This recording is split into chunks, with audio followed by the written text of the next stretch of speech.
my goodness.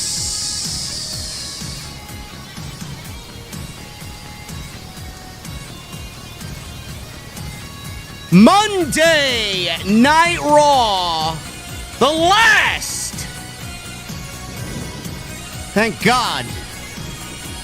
The last Monday Night Raw on this road to WrestleMania European Tour. And they certainly saved the best for last. John Cena and Cody Rhodes tonight for the third week in a row cooked each other.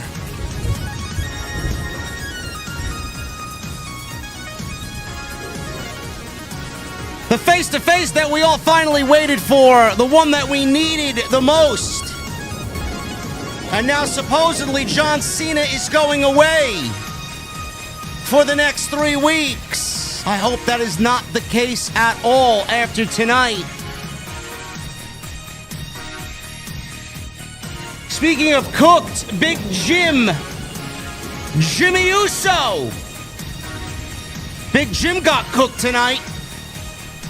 And Gunther literally bathed in his blood. Exactly what we needed. And the Women's Championship. The dilemma only gets worse. Rhea Ripley, still as of tonight, is not getting her WrestleMania moment. Ladies and gentlemen, we will talk about what was a great Monday Night Raw tonight from the O2 in the United Kingdom. And on this Monday happy hour, I'm going to the venue, and when I get there, I want to know, what the fuck are you guys drinking? I'll see you over there.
Why has Triple H been so successful? Why is Triple H running WWE better than Vince McMahon and Bruce Pritchard on Monday and Friday night? Long-term booking.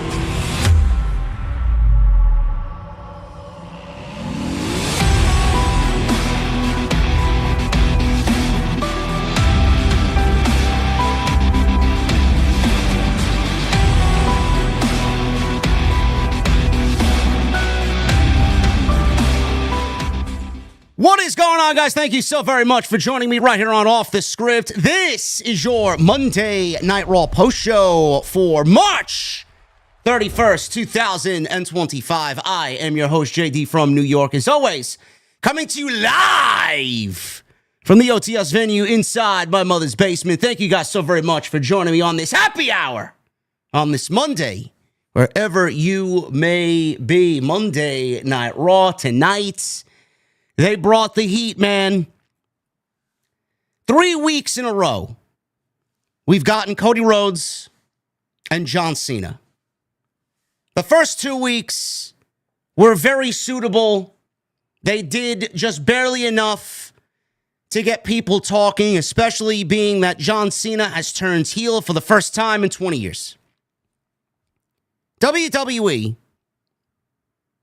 and Cody Rhodes being in this championship match with John Cena, WWE has opted to take the road of John Cena basically giving us drip content over the first 2 weeks. It's almost as if John Cena was playing a Call of Duty Battle Pass or a Fortnite Battle Pass or a Destiny 2 Battle Pass, and they're just dripping content out every couple of weeks, every few weeks, just to keep the people playing the game so that they don't beat everything in one shot and that they don't get bored.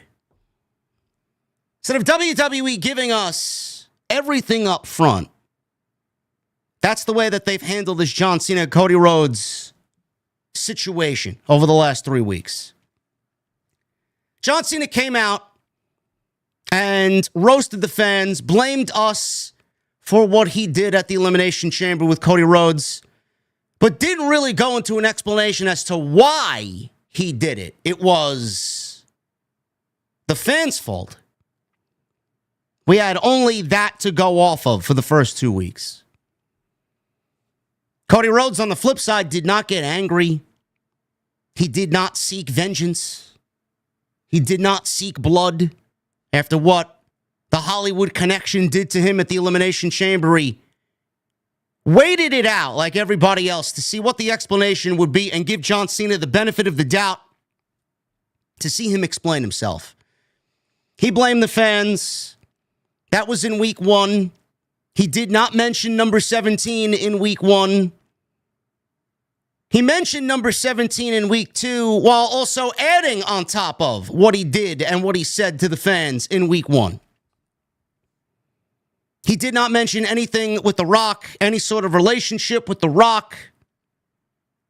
And again, in week 2, Cody didn't really seek revenge. He didn't seek to lay his hands on John Cena. He didn't really do much of anything but wait it out, hear him out. A lot of people were frustrated coming out of last week's Raw because even though John Cena gave us that drip content, and John Cena did just barely enough to get us into the next week, people were still asking questions about what they saw. And a lot of the focus was, is this John Cena versus Cody Rhodes at WrestleMania, or is this John Cena versus the WWE Universe at WrestleMania? Now, you may look at it differently. You may look at it differently.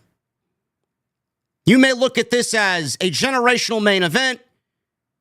This is the only year that we are possibly going to see John Cena and Cody Rhodes ever. At this stage, at this level, at WrestleMania for the biggest prize in the sport. Some of you have enjoyed what we've gotten so far. Others, they have not and have vehemently asked questions. Well, where's The Rock? What's the connection with The Rock? Why did you sell your soul? Is there going to be a face-to-face where we actually get promo to promo, Cody versus John Cena? Why haven't they done that? Is WWE afraid that John Cena is going to cook Cody Rhodes on the microphone and bury Cody Rhodes on the microphone? We all know Cody can stand up for himself in a promo battle with anybody. They haven't given us enough. And with 3 weeks till WrestleMania, and supposedly John Cena going away for the duration of the road to WrestleMania until WrestleMania itself, it has left fans wondering what was going to happen tonight. And I think everybody involved has, at least for this week, calmed people's concerns. John Cena finally gave us a why. He gave us a why about why he attacked Cody Rhodes. It was a very good explanation. Do I feel some of it is quote-unquote forced? Sure, I do. I do listen to John Cena speak. I do listen to John Cena project. I do look at John Cena's mannerisms. Do I get just a small smidgen that a lot of what he's saying is forced and not really genuine? I can see people's concerns in the fact that John Cena may be projecting his heel turn and it coming out as forced. I could see that. Not that that means it's bad, but I could do feel and see that he really is trying too hard and it's not really coming out as natural as it should be. That doesn't mean it's bad or what the context of what he's saying is bad or wrong. I think John Cena has nailed a lot of what he's done so far in the 3 weeks that we've seen him on television. But I do get that sense, and I would not snide anybody who thought that same way. WWE needed to come out swinging tonight. Cena and Cody needed to come out swinging tonight, and that's exactly what they did. John Cena gave us the why. Still no mention of The Rock, which I'm still keeping my fingers crossed that in the next 3 weeks, we do see at least one appearance from Dwayne Johnson. John Cena came out swinging. Cody Rhodes absolutely stood up for himself and went face-to-face with John Cena with absolutely no hesitation whatsoever, not a single stutter. John Cena known for burying talent on the microphone, and the most fabled of them all is Roman Reigns. He made Roman Reigns, in one of the last few years, we seen the big dog look like a fucking puppy. And ever since then, people are like, I don't know if anybody's going to be able to go toe-to-toe with John Cena at that level. And tonight, Cody Rhodes did. So all that worry, all that fear went right out the window. Cody looked and sounded great. I would even go out there to say that Cody tonight on the stick sounded the best he's ever sounded since he's returned to the WWE. John Cena hit a home run. He came out swinging. Crowd gave him the heat that he needed. And it was the segment that we absolutely needed after 2 weeks of John Cena versus the WWE Universe and not enough of John Cena versus Cody Rhodes. So they nailed it. What's to come now? I'm already looking forward to next week. I'm looking forward to Minneapolis. I'm looking forward to Chicago. I'm looking forward to Boston. I believe those are the next 3 cities on the road to WrestleMania. I'm looking forward to those weeks. What is WWE going to do to follow up? It's not a good look if you're going to send Cody Rhodes out there for 3 weeks to sell this match and this story on his own without John Cena. It's not a good look that John Cena is going to do whatever he's got to do for the next 3 weeks, and we won't see him again until he gets to Las Vegas on April 20th. Does that mean The Rock is going to show up and add his 2 cents on top of why everything happened? Maybe it wasn't supposed to be John Cena to explain. Maybe John Cena feels like he doesn't have to explain why he joined The Rock and sold his soul to The Rock. Maybe The Rock is going to do that for him. Because at the end of the day, we may be getting Cody Rhodes versus John Cena, but at the end of the day as well, Cody Rhodes is still very much in a war with The Rock. And all of this is The Rock's doing. And if we don't see The Rock over the course of the next 3 weeks, and only Cody Rhodes, I'm going to be very disappointed. So WWE may have hit a home run with that segment tonight. It was one of the best segments that we've got in pro wrestling all year between Cody and John Cena. Over the next 3 weeks, they need to continue this momentum. They need to take this sense of urgency that they had bottled up tonight, delivered it. They need to take that into next week. I don't want to sit here next week and say, what happened to last week? Why didn't they forward their biggest match this WrestleMania season? I don't want to sit here and say that. We don't need that. We need more of what we got tonight. So hopefully they know what they're doing. Because they think all the concerns of the fan base, they were answered tonight. But that doesn't mean people still aren't looking for more. 3 weeks to go. Rhea Ripley, IYO SKY, and Bianca Belair. Main event tonight with Bianca as the special guest referee. Women's World Championship on the line. And I think everybody kind of knew where this was going before the bell even rung tonight.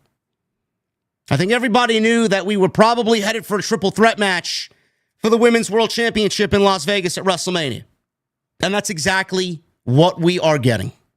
It's not made official, but you could see where everything is going. Rhea had IYO beat tonight for the Women's Championship. She had the riptide and nailed it. But accidentally before that, Rhea Ripley booted Bianca Belair out of the ring. It was accidental. And Bianca Belair was not there, not visible to make the 3 count. But the crowd in the United Kingdom gave Rhea Ripley an audible 12 count. And Rhea Ripley could have won 4 times over if Bianca Belair was in the ring doing what she had to do. IYO SKY and Rhea Ripley got double disqualified because of inadvertent nonsense. Bianca Belair got booted by Rhea Ripley and drop kicked off the top rope by IYO SKY. And Bianca Belair said, you know what? Fuck this shit. I have enough that I'm dealing with. I don't need this bullshit. Goodbye. I got my title match. I don't give a shit what happens to either one of you. IYO, I'll see you at WrestleMania. Double disqualification. Show goes off the air with Rhea Ripley standing tall. And I'm assuming next week, Adam Pearce, who caused all this mess, this is his problem. He is to blame for everything that happened here tonight. I'm assuming he will make a triple threat match for WrestleMania, which everybody has predicted, for the Women's World Championship. Rhea Ripley, IYO SKY, and Bianca Belair at WrestleMania, which will not be the main event of night 1 because that is given to CM Punk, Roman Reigns, and Seth Rollins. Gunther. Man, oh man, I know a lot of people have been very vocal about the build for Gunther and Jay Uso for the Men's World Heavyweight Championship. Where's the build? Where's the intensity? Jay Uso doesn't deserve it. They've done nothing with him. The story sucks. Jay Uso's been teaming with Jimmy against A-Town Down Under. Jey Uso's been buddy-buddy with Otis and Akira Tozawa. It's almost as if WWE didn't have a fucking plan coming out of the Royal Rumble for Jey Uso, and they just threw shit at the wall hoping the fans wouldn't complain because everybody loves to heat. Fans complained. Fans complained so much that there's hashtags now and movements online for Jay to lose to Gunther at WrestleMania. I don't blame those people. I don't blame those people. But you see where WWE is going with this. It took 1 botch and 2 weeks for WWE to have the light bulb go off and say, you know what, this is what we need to do. It's almost as if they didn't have a fucking plan coming out of the Royal Rumble for Jey Uso and Gunther. That they didn't have a plan over 12 weeks for these guys. They didn't have a story for 12 weeks for Jey Uso and Gunther. The light bulb went off 2 weeks ago when Jay purposely blundered and botched over a top rope dive. And they turned that moment into the storyline. Jay doesn't believe in himself. Jay's letting all the critics, Jay's letting all the hate, Jay's letting Gunther and that doubt creep in. Then they go to the next week and they do the spear spot. He slips face down. And Gunther, he destroys him. WWE's taken Jay's botch, turned it into a storyline, and has now cast doubt over Jey Uso. Where we get to tonight, they needed to do one thing and one thing only with the match that they booked with Jimmy Uso and Gunther tonight, and WWE absolutely nailed it. Is the feud saved? It might very well be, because it was the best thing that we've gotten in the entire build so far that has finally made the match feel personal. And it feels personal for both Jay and Gunther. Not just Jay. Gunther is very much a part of this as well. And he played his role fucking great tonight. And my God, what a fucking visual. WWE tonight, I am glad that they're heading back to the United States. These 6 p.m. streams fuck me up. I had to have dinner like my fucking grandfather at 5 p.m. because I have to sit here with you guys at 6 o'clock. Figure it's best to go live now than to go live later. WWE turned out probably the best Monday Night Raw on this entire stretch of European shows tonight. That a nice sense of urgency tonight that I hope that they continue on into the next 3 weeks. And WWE finally made it feel, for the first time in several weeks, like there's actually a WrestleMania show coming up in Las Vegas on April 19 and April 20. I can only hope that they know what they're doing from this point out, and that the WrestleMania show that's happening a little later this year in April is the reason that WWE waited to give us that feeling finally this WrestleMania season. That's something that people are overlooking. WWE and the fact that WrestleMania is happening on Easter Sunday this year, and by my estimation, WrestleMania would probably be this coming weekend. It would be this weekend. WWE, with the fact that they are doing WrestleMania on Easter Sunday and that they had 3 additional weeks to give themselves time, everything that we saw tonight, we would have gotten already. WrestleMania season would have been shortened. It would have felt more like WrestleMania season. The fact that WWE stretched WrestleMania to the end of April, it feels like we've been waiting for something like this to happen all WrestleMania season, and fans are overlooking that. I don't want to use that as an excuse for bad television, but WWE really shouldn't use that as an excuse for what they've done so far. They have so many people, so many writers to make these shows feel special on a week-to-week basis, and they simply have not done that. And now we're forced to wait because of the long time in between WrestleManias. The Elimination Chamber had taken place on March 1st, and WrestleMania not till April 19 and April 20. That's a long fucking time. Normally, it's about 4 or 5 weeks. We got 7 weeks, 8 weeks for WrestleMania. Again, I don't want to use that as an excuse, but people are simply overlooking that fact. Everything we got tonight, we would have already gotten, and it would have felt a lot like WrestleMania season, more so than we've gotten already this year. But I'm glad that they brought the fire tonight, because they absolutely needed to, with 3 weeks still left to go. Thank you guys very much for joining me here on the Monday Night Raw Post. We're going to get into everything you need to tonight. I appreciate you guys joining me. It is the last stream for March. If you guys want to support the stream, Super Chats are open. Get them on in. We'll hang out at the end of the show, as always, with our cold beverages. I got mine sitting right here. Tonight, we're sponsored by Z-Biotics. Make sure you guys click the link. Not only did I post the link at the top of the live stream chat, but I've put that also in the description below. Pre-alcohol probiotic drink. Make sure you guys go get yours today. A nice little run-in with Z-Biotics this weekend as I attended the Atlantic City Beer Fest in New Jersey. Pop one of these bad boys. Had a lot to do on Sunday. Saturday afternoon, pop one of these. I felt good to go, like new on Sunday morning. So I want to thank them for sponsoring the show right here on Off the Scripts. Make sure you guys hit that thumbs up down below. Let's strive for 1,000 likes on tonight's stream. That is the goal. We are live on YouTube, X, and over on the Purple Snake, over on Twitch. Thank you guys, no matter where you are watching me tonight. Hit that subscribe button down below. Turn on the bell for notifications. We are on our way. I believe we are now at least 200 away from 168,000 subscribers. Appreciate you guys and all the support. We're going to try and have a great month of April, man. I kind of took it easy for the last 2 weeks of March, trying to recharge myself the best that I can. We're going to hit it hard tomorrow, man. First stream of the month. No better than Tuesday Night Titans, man. Episode 89 with the Solid Monster tomorrow night, 8:30 p.m. It's been a slow news week, but being that we are the two goats at this shit, we'll make your 2.5, 3 hours worth it tomorrow night for sure. So tune in then. Should be a great stream.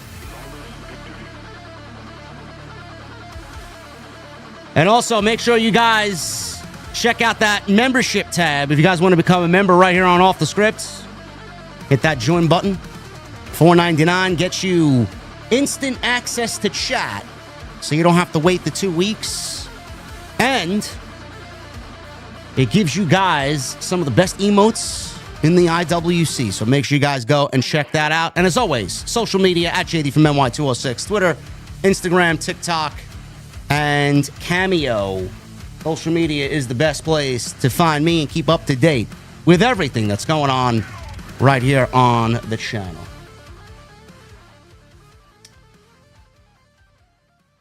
I seen someone in the chat say they wanted to hear the Mortal Kombat theme, the Andy James version. So I decided to play that today. Some people were asking, where is it? I love that tune. So there you go. Let's get into it, man. Monday Night Raw. Just like the first 2 weeks, we start off hot with John Cena and Cody Rhodes. Fans are cheering in the arena. WWE does that drone shot. We see the O2 Arena jam-packed, sold out tonight. There was a Let's Go Cena, Cena sucks chant before anybody came out tonight. And then after that, John Cena's theme music played, and he walks on out, fans singing John Cena sucks to the beat of his song. And he makes his way to the ring. He held up his retirement tour t-shirt. And Cena gets into the ring. And before he could say anything on the microphone, Cody Rhodes comes on out. He gets the long-winded entrance. Fans sang along. They chant Cody's name in the UK style that they do. Cody Rhodes. They did that with everybody tonight. So the fact that Cody Rhodes came out already and John Cena didn't utter one word on the microphone, I kind of knew where this was going right away. I'm like, this is it. We're going to get the face-to-face. We're going to get the promo battle that people have been asking for, because John Cena, as of right now, has not said a single fucking word. And Cody's going to get the first word tonight. And then John Cena's going to go nuclear. So Cody said, no, we let you talk for the last 2 weeks, so I'm going to talk now. He said Cena has claimed he's going to cook him and end him. Where do you want to start? He asked. He said there's a lot that John Cena could make fun of him for. He said, let's address the elephant in the room. I got a little bit of a lisp. He said sometimes it shows up with words beginning with S. He said, I'll give you one here. Stardust. Fans chanted Stardust. He said that has to bother Cena, that he's going on last in his final WrestleMania main event against a wrestler once known as Stardust. Cody says he could go after the fact that I have an arm tattoo, but it's on my neck. So Cody is kind of punching himself in the face. He's making fun of Stardust and his lisp and his tattoo. These are easy targets for John Cena. Easy targets. So he's addressing them right now. So John Cena, when he eventually talks about these things, they're not as big of a deal. So after he mentions the tattoo, Cody waited it out after fans were chanting his name. He says he's struggling with the fact that Superman is really dead. So we got another Let's Go Cena, Cena sucks chant. Cody waits out the fans. And this is the part that really irked me on Friday night. I mean, the fans, I love the fans' energy. I love the UK fans. I love the international fans in general. But they get so boisterous sometimes that they kind of overtake the segment, and then the wrestlers are forced to wait it out until they quiet down to continue the promo. I mean, Cody is kind of ramping himself up here to get to the point, and they're just berating him with chants and songs and fucking everything that you could possibly think of. it does get a little obnoxious. So we got to wait that out. He says he doesn't think Cena's words have matched his actions yet. He says he thinks Cena has lied to the audience the last 2 weeks. He says they used to ride together, as he knows he used to care about him at one point, and also the fans. Cody told Cena to really tell the fans why, John. Just give us the reason as to why. Cena finally utters his first words and says he won't reduce himself and punch down to Cody's level just to protect Cody. He says he has been protected long enough. It's funny coming from John Cena, telling Cody Rhodes that he's been protected long enough. Someone in John Cena's position, I don't know if you could even possibly think of anybody who was more protected than John Cena. He'd have to go back to the fucking Hulk Hogan days. He says he's been protected long enough. He says he's not going to cook him. I'm going to bury you. He said people have been saying for years that John Cena buries talent. I don't bury talent. I am talent. I bury mediocrity. That was a great fucking line. That was a great line. I mean, it's very difficult to even look at what John Cena said here and deny that he's right. John Cena is talent. I mean, you could sit there and claim that so-and-so is better on the microphone than John Cena, and John Cena is not the best promo in the history of WWE. He's certainly top 5, if he's not the greatest ever. So John Cena is talent. And there's a very rare breed of that talent with the vocal ability and the ability to sell someone with his words than John Cena. So yes, he does bury mediocrity. In fact, he takes everybody that the fans think is the top and makes them feel mediocre. That's what he did with Roman Reigns on their way to No Mercy several years ago. You guys remember that promo? He left Roman Reigns in a puddle of mediocrity.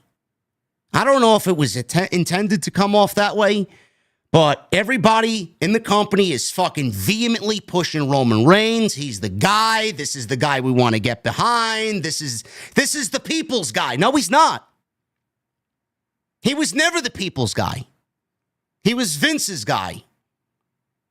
And I don't know if it was done like the way it was by design, but John Cena made him look as mediocre as the fans knew at that point in time that Roman Reigns was.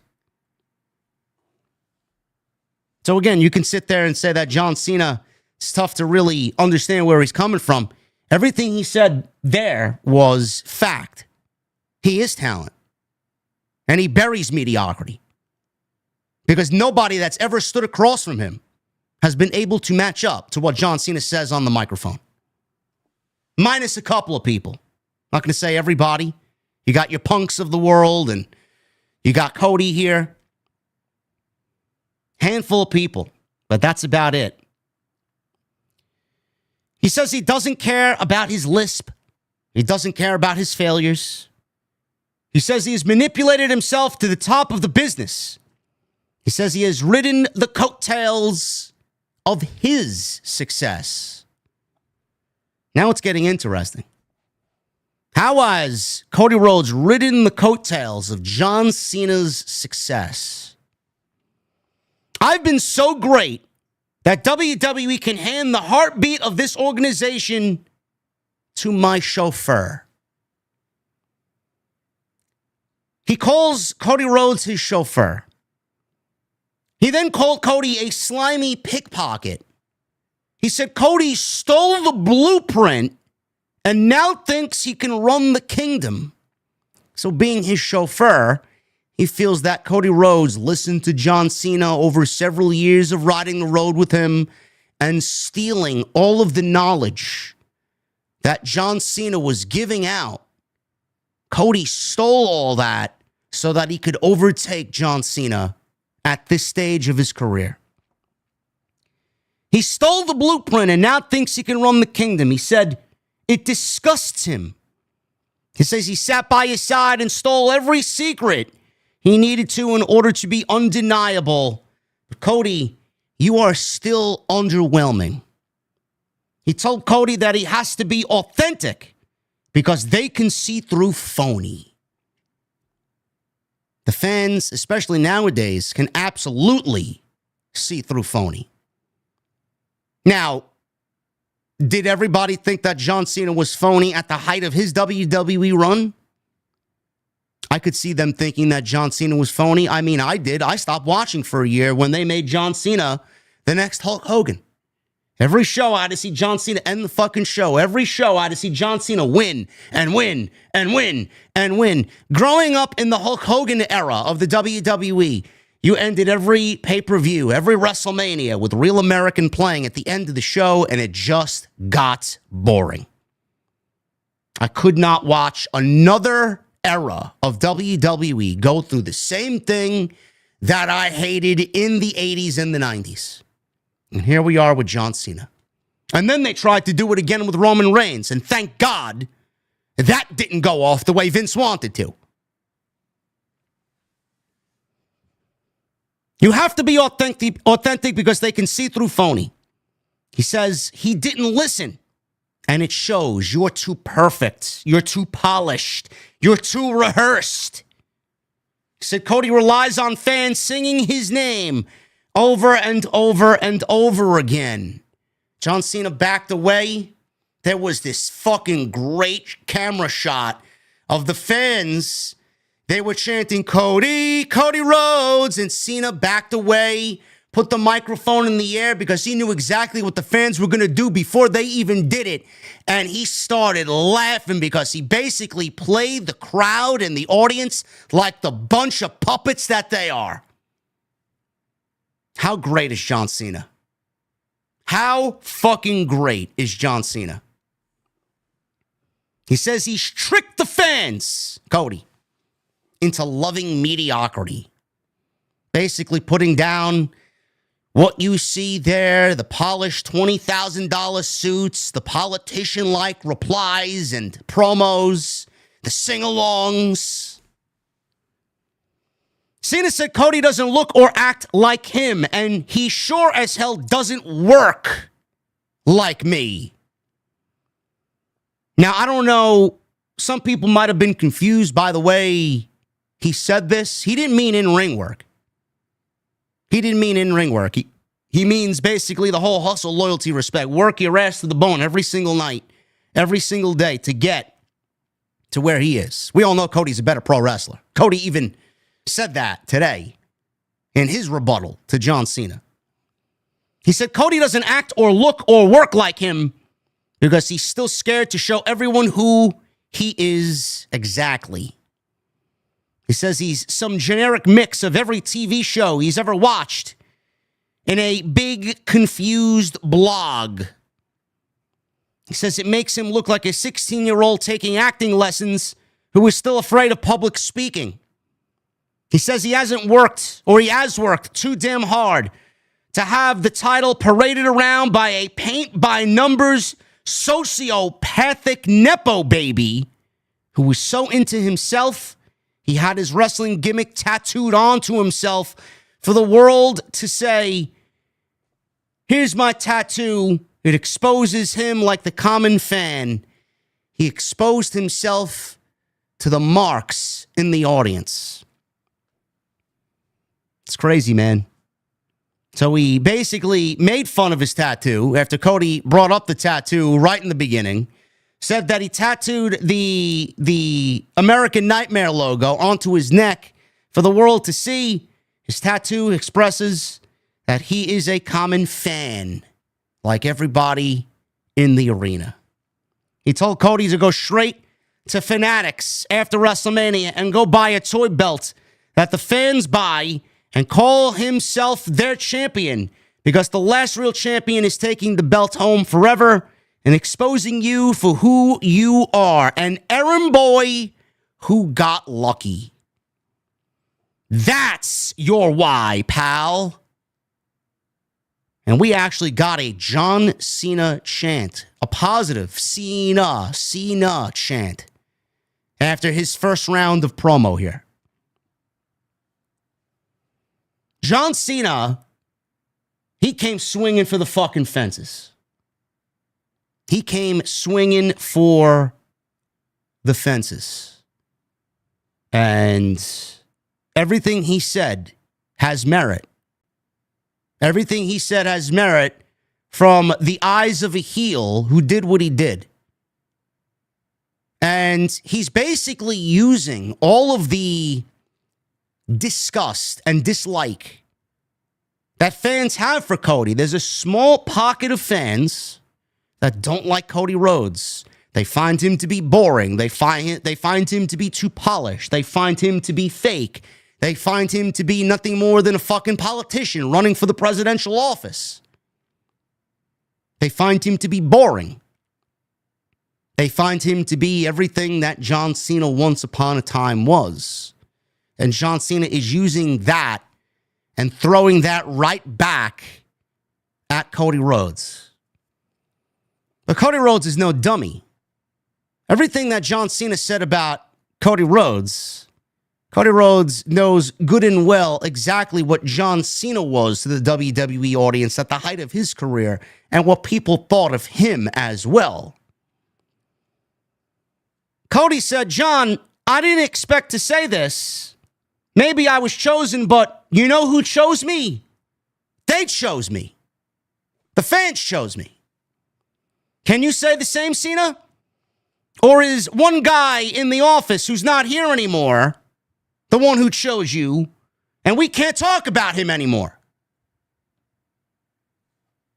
It's always great when we get a nice Vince McMahon reference indirectly and we throw Vince underneath the bus. Because that's exactly what John Cena was. John Cena basically was as manufactured from the top of the office at Titan Tower as they come. And he was a product of what Vince McMahon wanted and what Vince McMahon thought the WWE needed. Another superhero modeled after all the other top baby faces in the eras before John Cena. But the fans slowly started to wake up. They didn't want an era of John Cena that mirrored Hulk Hogan. They didn't want an era of Roman Reigns that mirrored Hulk Hogan. You mean to tell me that Vince McMahon, coming out of Stone Cold and The Rock, Bret Hart, Shawn Michaels, you were going to the John Cena well and you were going to fucking mirror him after what Hulk Hogan was? I don't know why anybody thought that was going to be a lasting thing for as long as it was. There's a reason why he was hated. There was a reason why people like me, and I'm not the only one that stopped watching, that grew disgusted and bored and tired of the same old shit. Cody absolutely was going to throw that back in his face. I don't get that sense with Cody. Cody's not been around long enough to even warrant that feeling from the audience. I don't attribute any of that to Cody Rhodes. Just looking at it from a fan's perspective, I don't look at Cody Rhodes and feel those same things that John Cena said tonight. I look at Cody Rhodes as someone who couldn't get by in the WWE, had to leave, make a name for himself, go start up a rival promotion, and make himself into a fucking household name to a point where he came back and he was bigger than he ever was, then in the WWE and even in AEW.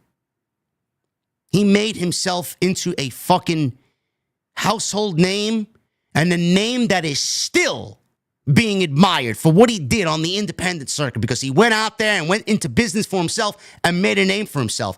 I don't look at anything that John Cena says about Cody and agree with him. And again, it goes back to the fans. The fans are too smart nowadays. They don't look at Cody that way either. The only people that hate Cody Rhodes are the disgruntled sickos who see Cody Rhodes succeeding and where he came from. Why did he leave AEW? Why did he abandon us? Those are the people that hate Cody Rhodes. Cody Rhodes is not hated for any other reason. Those are the people that hate Cody Rhodes. Cody Rhodes really doesn't really do anything to find himself hated at all. It's very weird. Very weird behavior. A nice Vince McMahon burial indirectly, though, is always great for the soul.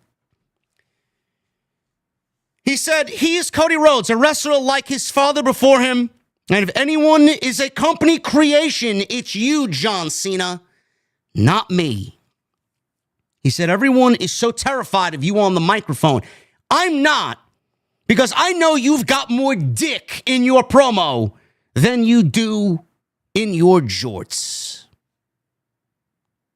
So he went not only with the, you're a manufactured Vince McMahon prototype, but he went to the jorts. So Cena came out swinging. Cody says, you know what? I'm coming up with fucking 3 men on. I'm bringing every single fucking one of them in. You want to make fun of me appearing like I'm 16. You're the one who hangs out with Zac Efron and wishes he was 16. He says it was such a softball he threw at him when he said he created all of this and him. You created a lot of disenfranchised fans who made it easy for me to pack up and go elsewhere.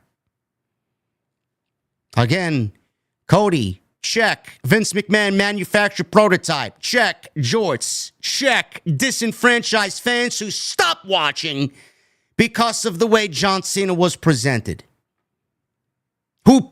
And by the way, this includes the people who were working there who knew that there was no spot for them at the top of the card because of what was happening with John Cena and Vince McMahon. So they opted to take their fucking bags and go elsewhere and go find success, more success outside the WWE than inside. Don't act like you cleaned up your room before you left and went to Hollywood. Don't act like you left WWE better than when you found it. Between you and I, which one of us sold out to The Rock? Fans chanted, you sold out, you sold out. I could have did without this next line, though. This really felt out of place to me, especially after what Cody Rhodes has just said to John Cena. He went on to say, you're still my hero, John. But then he followed it up with, that doesn't mean you're not a piece of shit, though. Fans cheered and then chanted, piece of shit, piece of shit. Keep it classy, United Kingdom. Cena says his brain is filled with feces and not facts. Cody's brain, not John Cena's brain.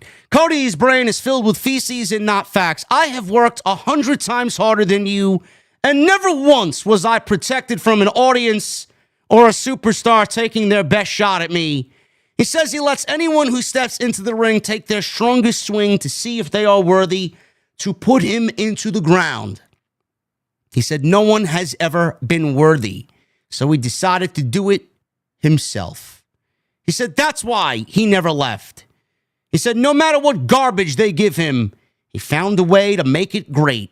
You had to leave. You had to leave because you realized that at your best, you can't wipe my ass.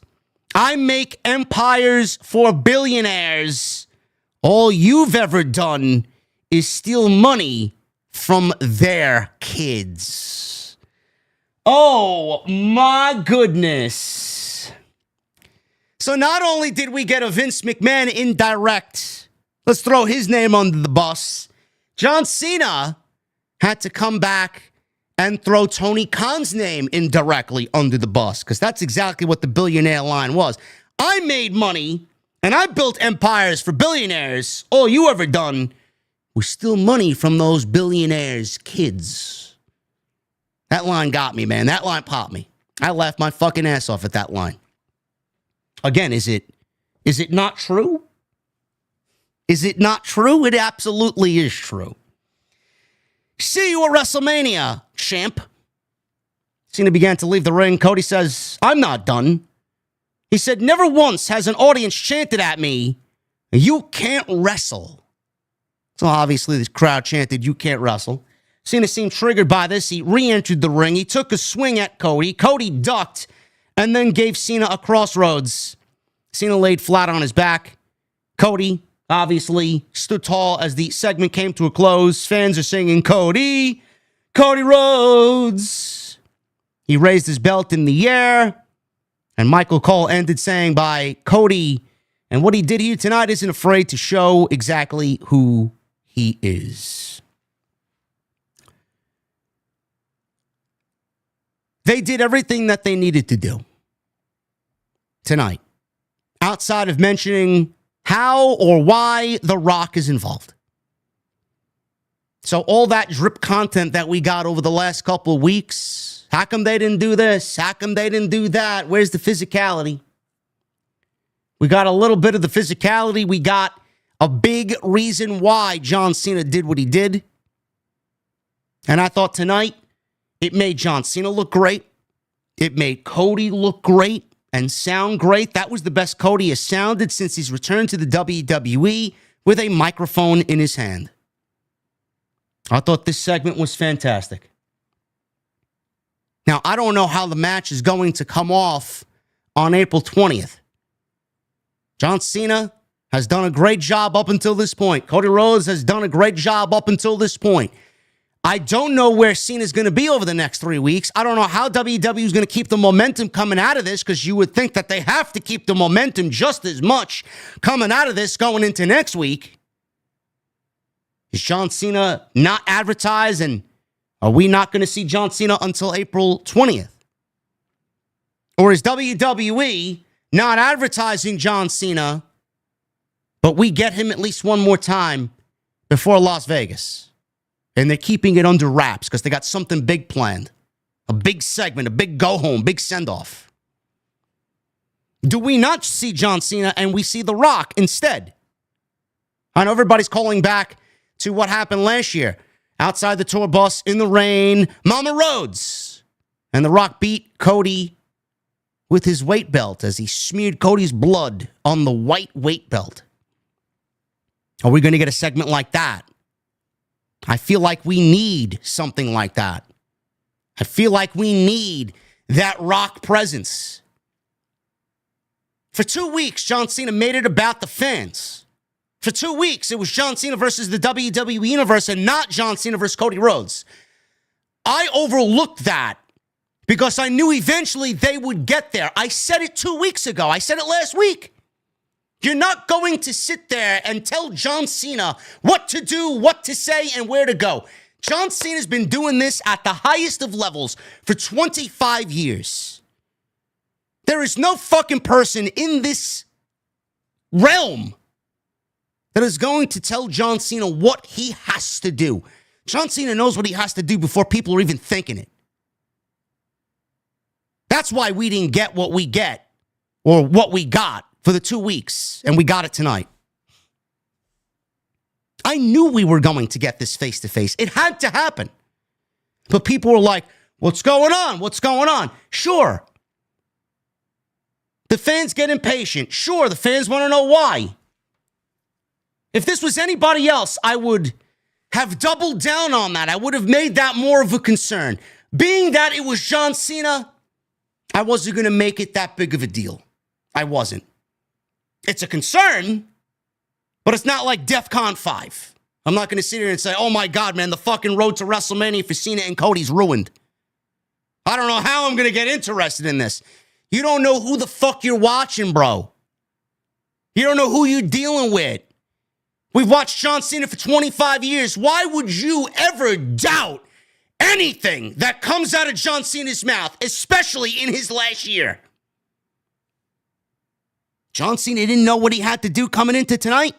He didn't know what he had to do coming out of last week's show. You don't think John Cena pays attention to everything that people are saying? He may have some AI bot running his social media account, but that doesn't mean he doesn't know what the fans' criticisms are. Everybody made a big deal about nothing. Everybody. I'm not saying you can't have concerns. You're not allowed to have concerns, but this is not fucking some rinky-dink Middle of the road scrub who's getting his first championship match at WrestleMania. This is John fucking Cena. They both knew they needed this tonight, and they delivered on all fronts. The only thing that we need is a why about The Rock. Why is there a connection between Cena and The Rock? Why did John Cena align himself with The Rock? Why didn't John Cena mention The Rock in any of his promos? It was Cody tonight who mentioned The Rock. John Cena didn't mention one fucking word. Is it The Rock that's going to explain himself on behalf of John Cena in the 3 weeks that we still have left? Maybe that's the reason. I didn't expect The Rock to be there. If The Rock is going to show up and explain to everybody why John Cena and him are linked together, I think that would be fantastic. I think we need, and I mean this, I think we need, because tonight Cody left Cena laying with a crossroads. Just by Pro Wrestling 101, I think we watch enough pro wrestling to know that at some point over the next 3 weeks, Cody Rhodes is going to get his ass handed to him, but by who? And if John Cena is not on the show for 3 weeks, that only leaves one other person that was in that ring with him, and I'm not talking about Travis Scott. WWE will advertise The Rock for one of the shows coming up, and Cody Rhodes will have another Mama Rhodes sequence, segment, just like he did last year, where his blood is spilled and the world around Cody Rhodes is looking very dismal going into Las Vegas. I need to feel that the bright lights of Las Vegas are too bright for Cody Rhodes, and that John Cena is absolutely the odds-on favorite going into WrestleMania.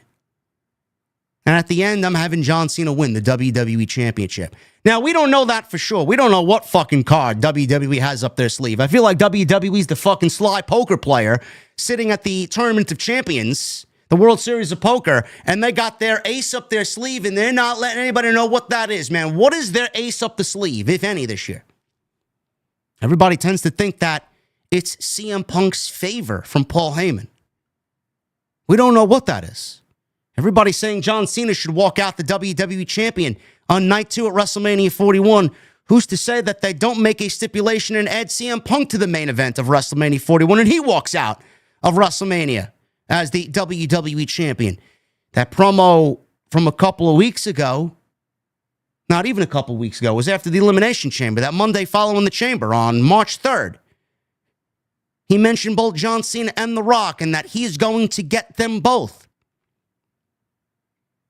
Man, what an ace up the sleeve that would be if CM Punk is added to the WrestleMania main event on night 2, making that a triple threat match, and he fucks over CM Punk, or CM Punk fucks over John Cena and The Rock on the same night. It's not over yet. They could certainly do that if they wanted. I'm not even sure we'll find out what the favor is until WrestleMania. We don't know. Something needs to happen, though. I need to feel a sense of dread for Cody.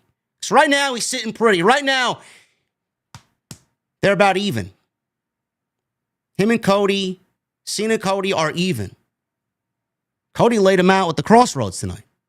Something's got to happen over the next 3 weeks that gives Cody that sense of, all right, man, now I'm trailing again in the late innings. How do I get back? I thought what they did was fucking great. One of the best pro wrestling segments of the year so far through the first 4 months of the year. More of this next week. Keep the momentum. How are they going to do that? The one thing that we don't need is Cody building this entire story by himself. I would rather not even see him. It's a waste of television. They did and said everything that they could possibly say tonight. They could have went another half an hour, and I'm sure they would have had loaded chambers ready to go and ready to fire at each other. This is why I hope John Cena's 3 weeks includes at least one more segment.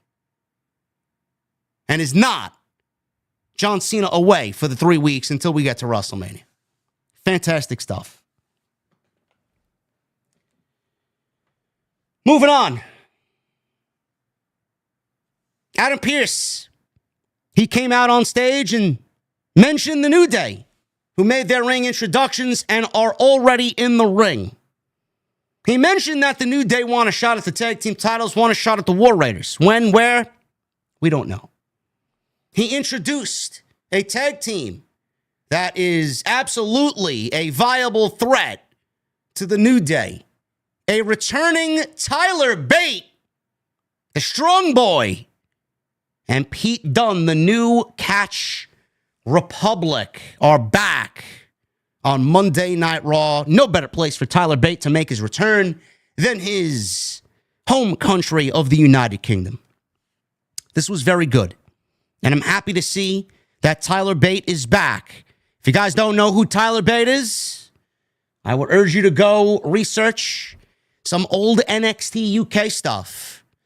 Go look up his match with Gunther for the NXT United Kingdom Championship when there were live audiences for the UK takeovers, man. One of the greatest WWE Championship matches in company history. 45 minutes of just epic fucking television was that match. Unbelievable. I was a Tyler Bate fan from that moment on, man. I was a Tyler Bate fan before that. That match made me appreciate and respect him even more so. Unbelievable. Yes, their music sucks. Yes, Juan Salazar in the chat says, Pete Dunne and Tyler Bates' new Catch Republic theme music sucks. Yes, I agree. It's another Def Rebel banger. It's exactly what it is. So they're back. I'll get to Pete Dunne and Tyler Bate in just a little bit. Kofi Kingston, Xavier Woods versus the new Catch Republic here. This was fun. This was a fun TV match. We obviously got Pete Dunne taking a little bit of the offense here from New Day, getting the hot tag to Tyler Bate, who came in and he did his thing. He got a little time to shine. Torn pec. He's coming back from a torn pec, out since last July.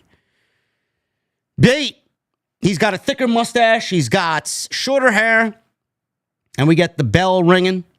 Dunne and Bate leapt onto the New Day at ringside. Take them out early ahead of a commercial break. We pick it up. And the New Day are making a comeback. Kofi scored a near fall on Dunne at halfway point. Dunne tagged out to Tyler Bate. He went on the offense coming off the hot tag. Went after Xavier. Dunne tagged back in, and they set up a double team. Kingston yanked on Bates' leg. Xavier tossed Dunne into the turnbuckle. New Day then finished with the daybreak, and the New Day wins in about 9 minutes. Very good tag team match for television. And Tyler Bate is now back full-time with the Monday Night Raw roster. This is a great move. And I'm glad that Tyler Bate is back on WWE television. Not because, he's going to add a hell of a lot to the Raw brand. I mean, the Raw brand is loaded. But the thing is, they have not been doing anything with Pete Dunne. Pete Dunne's been mixing it up with Penta. He's been mixing it up with Ludwig Kaiser. He had a little thing with Kaiser. Pete Dunne had a little bit of a thing with Sheamus. We haven't seen Sheamus in many, many, many weeks. I don't even know if he's going to be at WrestleMania at this point. He is someone that's not going to be factored into much of anything on Monday night outside of the lower end of the card. And Pete Dunne is very good, but you're not going to see him mixing it up for the World Championship at any point in time. The thing is, Tyler Bate is in the same boat. He's not going to be doing any of that either.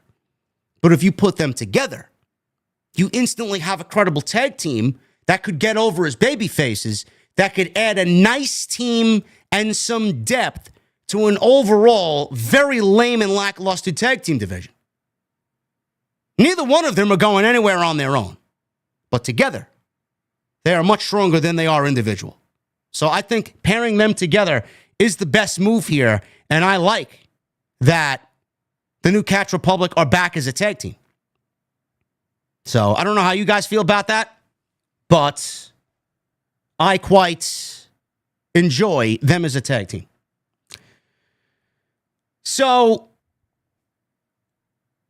after the match was over, Kathy Kelly runs down the aisleway to get an interview with the New Day, and she asked the New Day if they thought they deserved a title match after they beat Pete Dunne and Tyler Bate. So at this time, Woods is like antagonizing this young child in the front row there by the aisleway, trying to take his cell phone. This young fan looked like he was on the verge of tears. He didn't know what to think. Why is this kid being bullied, is what he's probably thinking. So Xavier Woods like stared a fucking hole into him. He starts yelling at Kathy Kelly and asks Kathy Kelly if she was slow. Of course they deserve a tag team title shot, and they wanted it now. The War Raiders come on out. Their music hits. They got absolutely zero, and I mean zero reaction. So they come on out, and they stare down the New Day, and that was basically it. That was the end of the segment. I don't know if the War Raiders are not popular in the United Kingdom. Nobody gave them a fucking care in the world. Not one single care. Now, it was nice that they finally got a token tag team title run out of it, but they haven't done anything with those tag team titles. And honestly, you want to get heat back on the tag team division, the best move for you to make right now is to put those tag team championships on the New Day, being that they are the only team in the division getting the type of heat needed to make those titles mean something. The Creeds, the War Raiders, whoever else is in that fucking division that I don't know, Otis and Tozawa, the Judgment Day, been there, done that. We need the championships on the New Day. That's the right move to make here.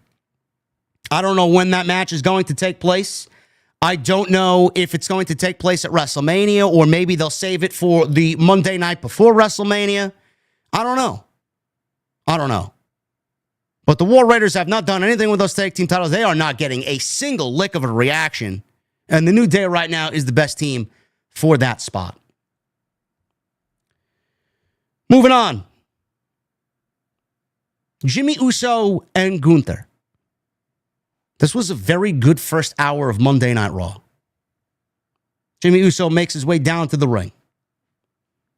He's in the ring. Gunther gets his introduction. Bell rings. And I said last week that this needs to end in a bloodbath. Now, before the match started, Jay and Jimmy had a backstage segment. Jimmy told Jay he wanted to take on Gunther alone. I think it's best if you stay back here. I don't need you out there. Jay says he would feel better if he was out there. Jimmy said Gunther was a big deal, but so were they. There was no ring general tonight. Gunther is beatable. Jimmy would beat him tonight, and Jay would beat him at WrestleMania to become the World Heavyweight Champion. They shook hands. Jay pulled him in close and said, "Be careful." Jay kind of knew where this would go, how this would end up. His fears became a reality tonight. This went 9 minutes. This was probably one of the best things on the entire show. Bell rings. Jimmy wasted no time. He went right after Gunther. Gunther sends Jimmy crashing into one of the barricades on the outside. Jimmy delivers a back body drop right in front of the announce table, right on the floor. He then follows up with some more open palm strikes and a tope suicida, big shoulder tackle right through the ropes to the outside. Jimmy then dumps Gunther back inside the ring. He goes back up top. He looks for the Uso splash. Gunther got the knees up on the Uso splash. Jimmy, he fights his way back out of that. He lands a superplex on Gunther and follows it up with a frog splash eventually off the top rope. He goes for the pin, and Gunther kicks out. Jimmy is now on the outside. He looks to fly off the ring steps. Gunther catches him with a chop and sends him crashing onto the ring apron, spine first. He then turns Jimmy inside out with a clothesline. Back inside the ring, Gunther delivers an uppercut and then lands a couple of stomps on him right to the chest. Jimmy comes back with a German suplex, a super kick. Gunther turns Jimmy inside out with a kick of his own and then follows up with a power bomb. He goes for the pin but pulls Jimmy off the mat. Connects with a big boot. He followed up with a clothesline.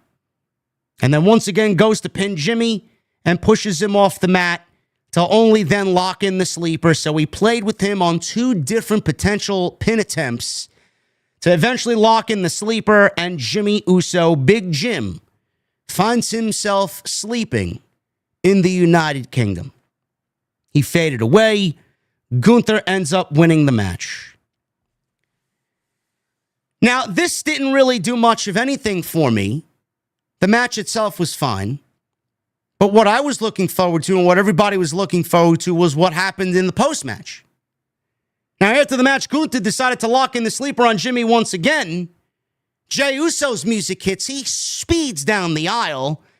He runs down the entrance ramp. He fires off some right hands on Gunther, tackles him down. Gunther retreats through the crowd.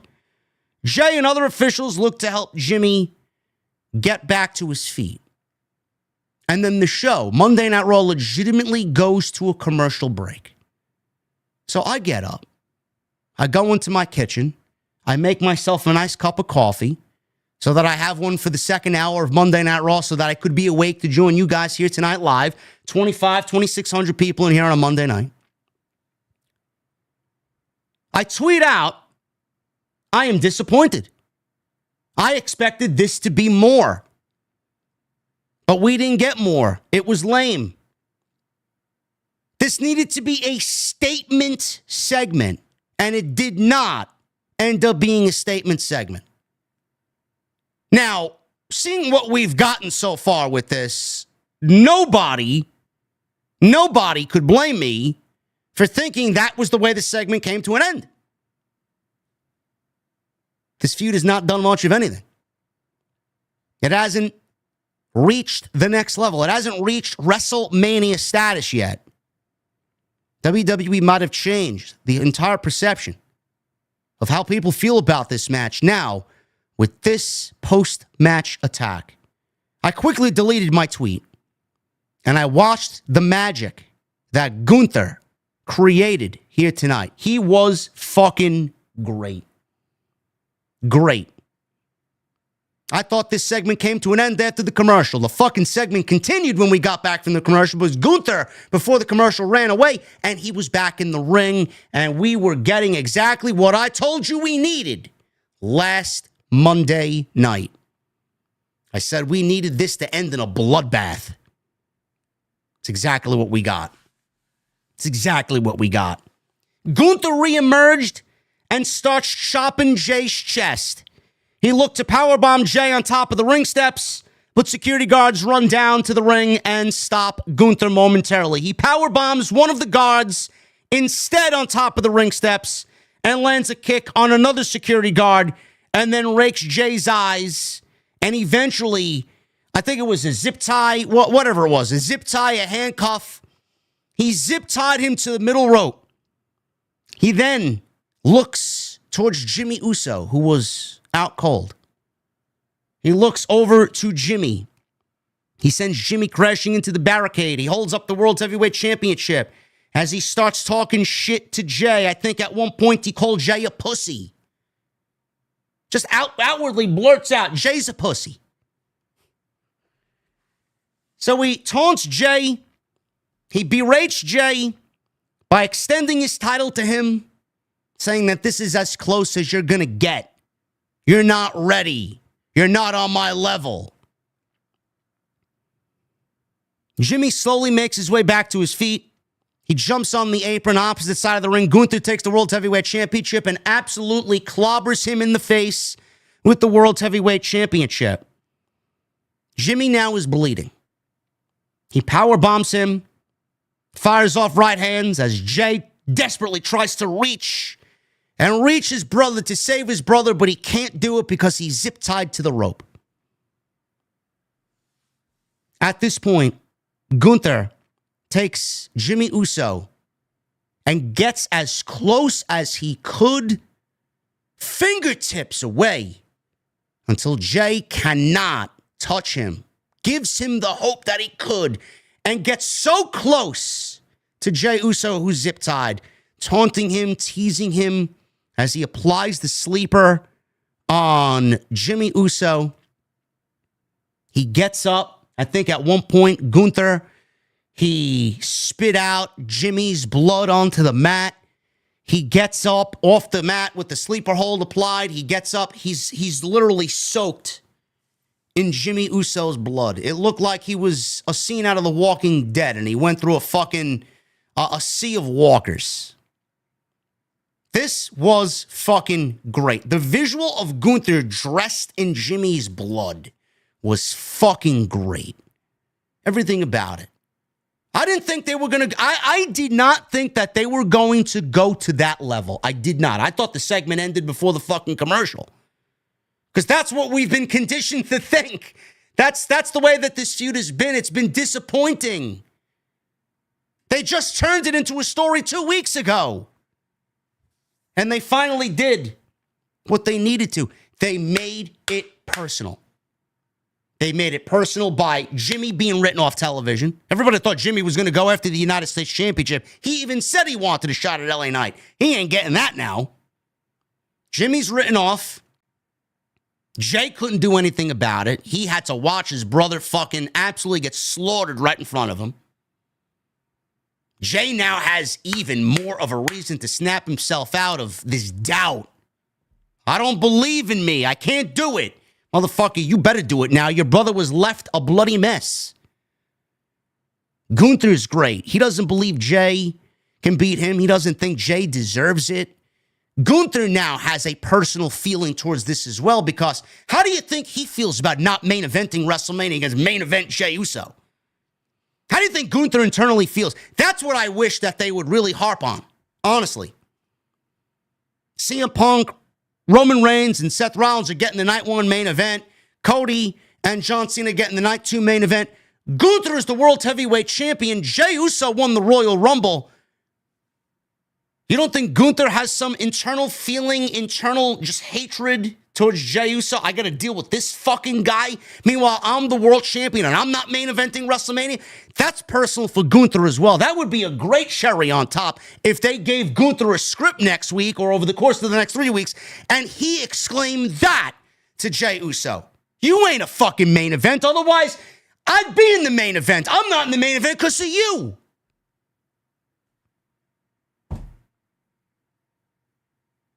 Everything they did here, did they fix the entire fucking 6-7 week stretch that we got?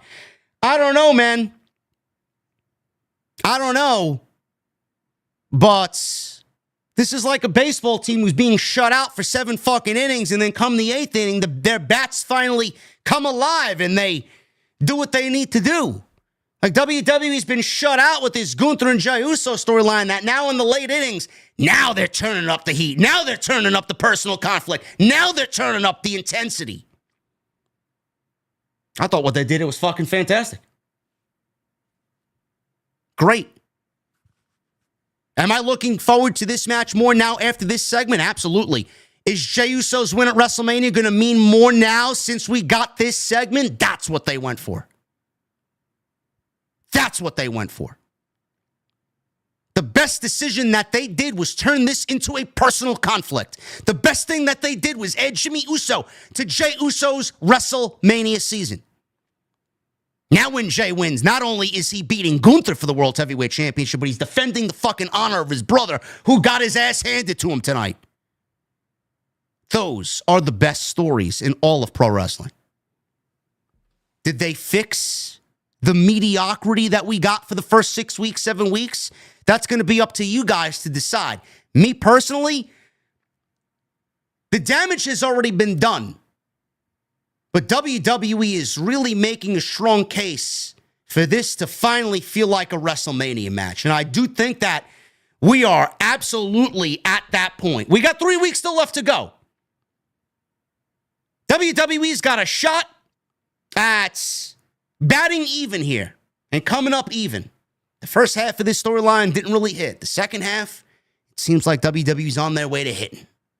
I thought this was fantastic stuff. Kudos to Gunther, Jimmy, Jay, and everybody involved. They did exactly what they needed to do. They needed to make this a bloodbath, and a bloodbath it was. And the visual of Gunther dressed in Jimmy's blood was fucking fantastic shit. Moving on with the rest of the show. Ludwig Kaiser was interviewed during the break. He wants a match at Mania, and if Pierce doesn't give him one, he may have to take matters into his own hands. Who does Ludwig Kaiser wrestle at WrestleMania? He's been off TV for the last several weeks. I don't know. More Netflix celebrities were in attendance. Charlie Brooker, who's a part of the Black Mirror universe. UFC's Michael Page and Kate Nash, who's from the Netflix series Glow. I'm tired of the celebrities, man. It's just overly fucking forced. I don't give a shit if they're Netflix or not. I don't care. I don't care about Black Mirror. I'm looking forward to Black Mirror, though. My sick and twisted conspiracy theory mindset, man. I love a good, hey, man, predictive programming right there through Black Mirror.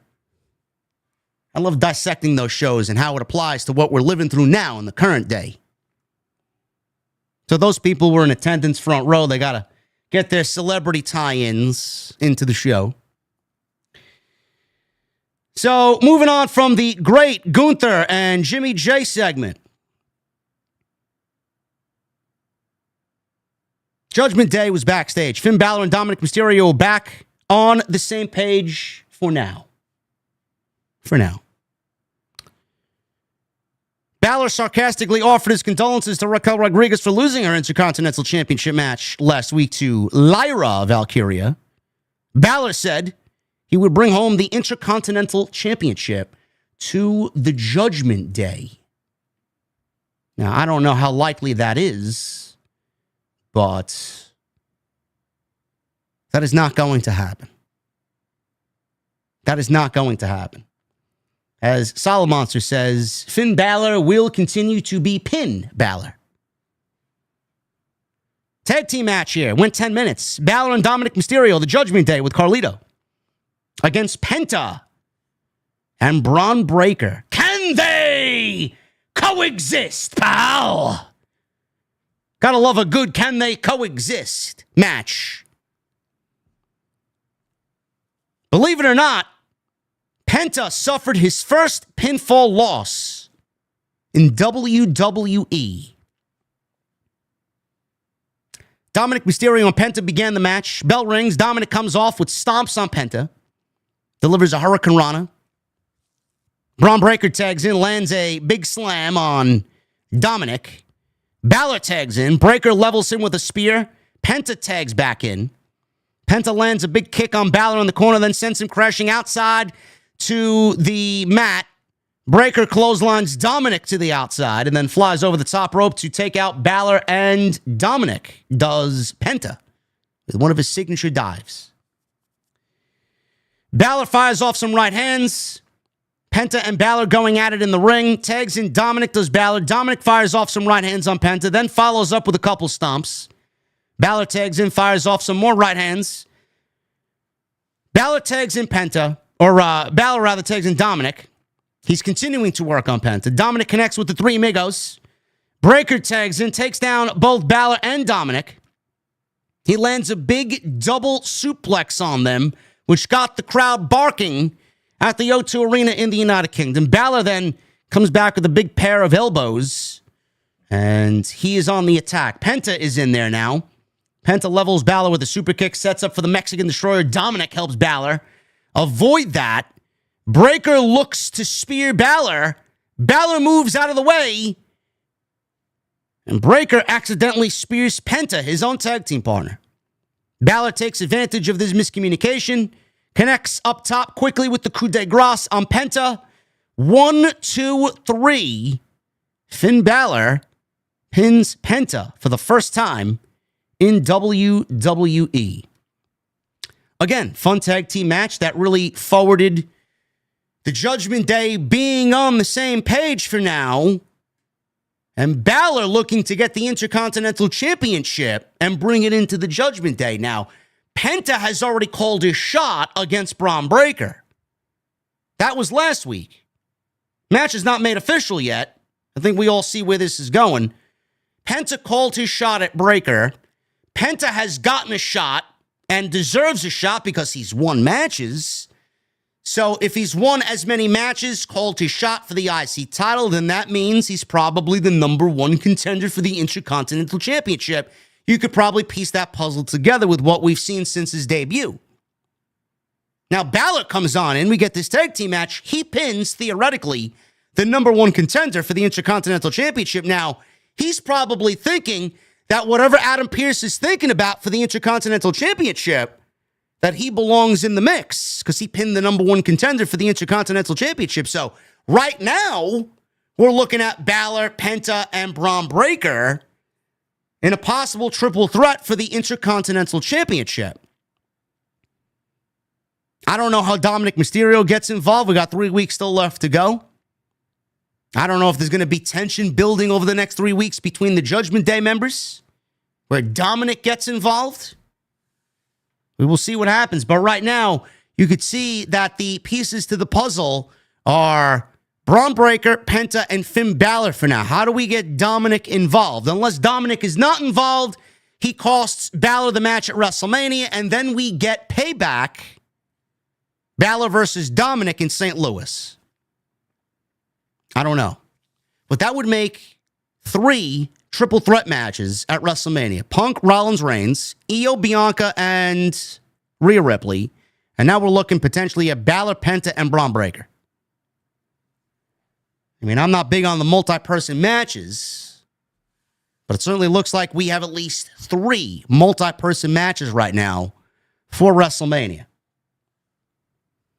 And it makes me think that Penta taking the pinfall loss here, I'm predicting right now that Penta walks out of WrestleMania with the Intercontinental Championship. I do think that Balor and Dominic go on to do what they got to do. They're going to feud. Judgment Day is going to implode. I think it's about time. That group has run its course on Monday night. Either break them up or start completely from the ground up and do something fresh. A whole new makeup of the group. Get rid of that fucking theme song because it's fucking terrible. I don't know why they stopped paying for the trademark licensing fees for the other side by Alter Bridge. How do you go from that to what we hear now? Balor, Dominic payback. Penta wins the IC title. Braun Breaker, he gets his match with Goldberg. I don't know how many matches Goldberg has on his WWE deal this year. 1 match, 2 matches. I wish it was 0 matches. But if it's going to be 1 match, it's going to be Braun Breaker. If it's going to be 2 matches, it's going to be Breaker and Gunther. I don't know where they're going with Goldberg, but I could see Breaker losing the IC title. That frees him up for Goldberg, possibly in Saudi. And then we get Braun Breaker maybe towards the end of the year, maybe going into 2026. Maybe he is going to start venturing into the World Heavyweight Championship discussion. It's not... I don't want to say it's not logical to think about what's coming next, but that's the way my mind works. I don't want to start taking the belt off Gunther yet, putting it on Jay, saying Braun Breaker is going to be the next World Heavyweight Champion. I like thinking about what potentially comes next. But I do see Breaker losing that championship to Penta. Penta walks out of WrestleMania with the Intercontinental title. Breaker goes on to wrestle Goldberg in Saudi Arabia. That's the way that I see it playing out. AJ Styles. He's coming up next as he is calling out Logan Paul. But before we get to that, we got a couple of segments here. One with Chad Gable. He wanted to wrestle next week in Minneapolis. That's his hometown. But he's still sick. Adam Pearce says, aren't you still sick? He pulls out a doctor's note. He reads over the doctor's note. Adam Pearce says, well, that's a shame. Monday Night Raw next week is taking place in Minneapolis. Chad Gable says, well, that's my hometown. Adam Pearce says there's nothing he could do. Chad Gable continues to fight for himself here, saying, listen, Gable, listen, Pierce, I know how to take care of myself. I'll be ready to go in a week. So he said El Grande Americano would be in a match next week instead. I have no problem with that. I love El Grande Americano. It's from the Gulf of America. Gable was disappointed because he still wanted to wrestle in his hometown instead of his alter ego. He was caught in a lie. I think Adam Pearce knows exactly what's going on. It's going to be funny how they book El Grande Americano at WrestleMania, if at all. I don't know. Gable was about to leave. He bumped into Alpha Academy. And he referred to them as clowns, and he called Otis an idiot. Maxine Dupree says she wants to talk about her career as she spoke to Natalya, and she has ideas about the tag team division. I don't want to hear any of those ideas. Jackie Redmond interviewed Karrion Kross with Scarlett, who supposedly is coming up on a contract year. He's a free agent this year. They haven't really done much with him outside of him being the backstage therapist for everybody. He was interested to see which version of AJ Styles we would see tonight. Like I said, Karrion Kross is coming up on a contract year, and this is coming from Sean Ross Sapp of Fightful Select. He has confirmed that Karrion Kross is in his contract year for WWE. We've heard this deal is currently set to expire in the summer, but are working to confirm that information. We've not heard yet if he's actively negotiating a new deal. Those that we've spoken to say Fightful say that WWE as of late has been ecstatic about Kross and his ability to get himself over with social media and the angles he's been in on Raw. They've been great. I don't know why they haven't really translated that what we've seen on social media to what we see on Raw. They haven't really translated that all that well. Kross and his wife Scarlett were released in WWE, or by WWE, in November of 2021. That's when Vince absolutely slaughtered their entire gimmick. Had him come out wearing a fucking dominatrix mask and losing to Jeff Hardy in about 90 seconds, if that. But they were immediately rehired when Triple H took over after Vince's exit in 2023. He came back in 2022, but Vince was still running the show. Kross was offered a one-off match in AEW during his absence. He passed on it. Good for him. And there were no other talks with AEW since then. Kross made his appearances in both MLW and New Japan as well, and they are told over at Fightful that he made some good impressions with both of those companies as well. I do think Kross stays with WWE.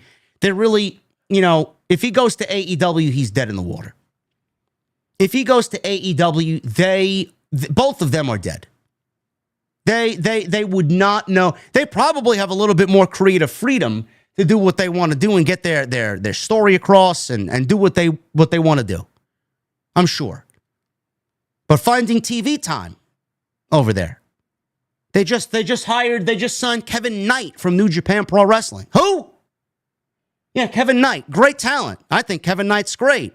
He opted to choose AEW over WWE. I don't know. They got so many other fucking Kevin Knights over there. How the fuck are they going to find TV time for Kevin Knight? You trust Tony Khan to find TV time for Kevin Knight? Sure. Now just to envision and picture Karrion Kross getting TV time on AEW. Yeah, good luck with that. Good luck with that. They can't book themselves out of a fucking wet plastic bag. They're going to fucking book for Karrion Kross? Karrion Kross is staying with WWE. He's better off with WWE and under Triple H's vision. Hopefully they do something more with him than what we've seen because he's killed everything he's done. And I mean that in a great way. He's fucking great. This is the year. Hopefully the fans receive him in a better way than they have. AJ Styles calls out Logan Paul. Logan Paul was supposed to call out Styles, but AJ Styles entered here first, I guess. I don't know how this made any sense. Maybe they changed what was going on here. So he made his ring entrance, did AJ. Styles says he's heard Logan say he was going to call him out. I'm tired of waiting. If you got something to say, say it to my face right now. So Logan Paul comes on out. He made his entrance. He eventually gets into the ring. He says he is rich. He's beloved. He's a good-looking global phenomenon. Logan says he's had a change of heart over the last several months since he's become a dad to a baby girl. He's a girl dad. He says he came out there to be nice, and he won't stoop to his level. He says he forgives Styles for what he did to him at Madison Square Garden. Styles says he forgives Logan too. Logan asks what he forgave him for. Styles said, for being the biggest douchebag to ever step foot in WWE. Fans chanted, douchebag, douchebag. Styles said fans don't care about his money, but rather what he's willing to sacrifice in the ring. He said Logan has a ton of power, so he asked what he's going to do with it, because talent only gets you so far. Styles told Logan not to write a check. He can't cash. Fans chanted, write a check, write a check. Logan says they're too poor to know anything about that. Styles says he shouldn't make his mouth write a check. His mouth can't cash. Logan asked if that was a threat. Styles said, this is Monday Night Raw. We're in the United Kingdom. We're in London. We're in the O2 Arena. I got my gear on. What do you think that means? Logan says he's just saying a bunch of stuff that's not true. I don't fight for free, said Logan Paul. This city can't afford me. He's pointing out random people in the crowd, calling them broke and poor. He tried to kick Styles, but Styles blocked it and attacked Logan. He set up a Styles clash, but Logan retreated to ringside. Styles went after him, and he rammed him into the announce desk. Styles threw Logan back into the ring. Styles follows behind, and Logan yanked the middle rope up into AJ's crotch. Crotched him on the middle rope when he was entering the ring.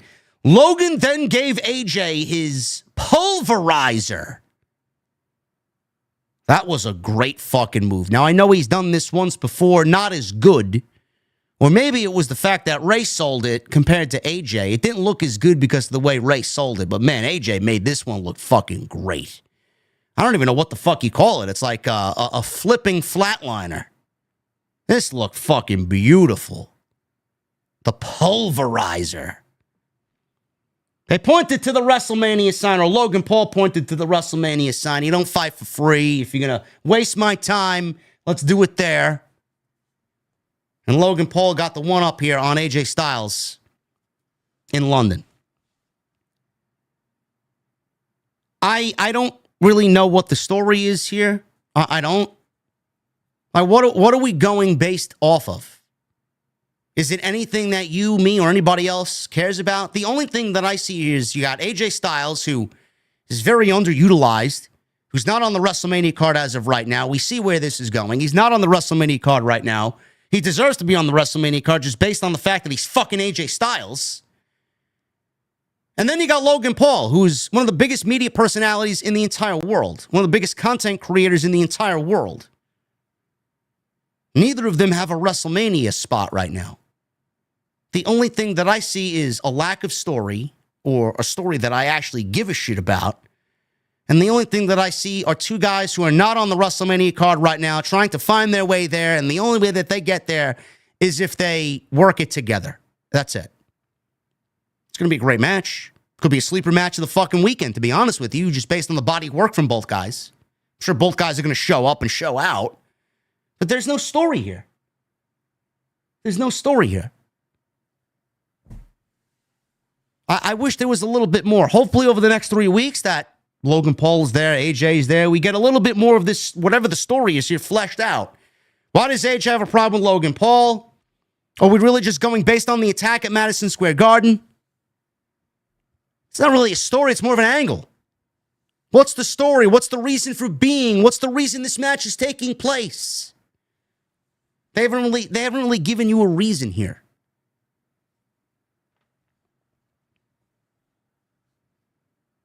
Moving on. Jackie Redmond interviewed Lyra Valkyria. She asked what her focus is now that WrestleMania is only 3 weeks away. Lyra says she's happy Bayley has her back, but it's driving her crazy that Bayley is the one wrestler who beat her. She said, therefore, she wants to face her next week with the Intercontinental title on the line. Jackie said Lyra is living up to her goal of being a fighting champion. Do we take the Intercontinental title off of Lyra and put it on Bayley next week? I don't really see why they would do that. We've lasted with this and Lyra as the champion all the way up until WrestleMania. I don't really see what the point would be to take the belt off of Lyra to put it on Bayley so late in the WrestleMania build. I guess it's better than her not doing anything. Bayley beat Lyra. Great. Fantastic. Now she wants a rematch. Michael Cole plugged some WrestleMania events happening the week of Vegas. And then he reacted to a reply of Gunther bloodying Jimmy Uso earlier in the show, as Jay was forced to watch. He was very adamant about his disdain for Gunther. They did an earlier shot of Minneapolis. He then plugged Monday Night Raw next week. Lyra versus Bayley. El Grande Americano will be in action. Seth Rollins will be there as well. No official matches outside Lyra and Bayley for next week's Raw, as they are now back in the States next week, back at its normal start time of 8 p.m. I'm actually looking forward to that. Bianca Belair made her ring entrance. She's wearing a stripped top, referee shirt, leggings. Very Bianca Belair-esque. I wouldn't be surprised if she designed her own referee gear. She designs her own gear regardless. We got the main event coming up next. IYO versus Rhea Ripley, Women's World Championship on the line. Bianca Belair is the special guest referee. We got one more segment before we get to that main event. Backstage, Liv Morgan. She's there with Raquel Rodriguez. She congratulated Finn Balor and Dominic Mysterio for winning against Braun Breaker and Penta. Balor said he pinned Penta and got the better of Breaker. He says he has momentum, so he's going to get himself a title match. So Balor was excited. He left. Liv then told Dom that Balor was taking all the credit for their win earlier. She said Balor already lost to Breaker, whereas he has not yet. She said she had an idea and would go talk to Adam Pearce. So clearly, Liv is the driving force between Dominic and Balor. So Liv is basically playing one side and fucking Balor over, and Balor doesn't even know it. Liv is the real leader of Judgment Day, and Balor is too stupid to see it. Main event. We got IYO SKY, Rhea Ripley, Women's World Championship match. Main event. Ripley made her entrance. IYO made her entrance. Neither lady got a decent reaction to their theme music. I guess Rhea got a mediocre reaction. IYO didn't get much of a reaction when she came out. Very, very mild reaction. And I'm listening to this. It's not that she didn't get a reaction at all during the match. It's just when the ring entrance and the music hit and she walked down the aisle, there wasn't much of a reaction. And I'm thinking to myself, man, all the fucking engagement farmers and grifters on social media claiming and crying and fake outraging that this match should be the main event of WrestleMania. Meanwhile, I'm listening to this and I'm saying, could you ever imagine Roman Reigns getting this mild of a reaction, or CM Punk getting this mild of a reaction? Now you know exactly why they went with that main event over this one. I'm sorry, folks. IYO, Rhea, and Bianca are fantastic, but they're not CM Punk, Roman Reigns, and Seth Rollins. Plus, we don't even know what the favor is. WWE could have some underlying motives here for that match to be bigger than it really is. We don't really know.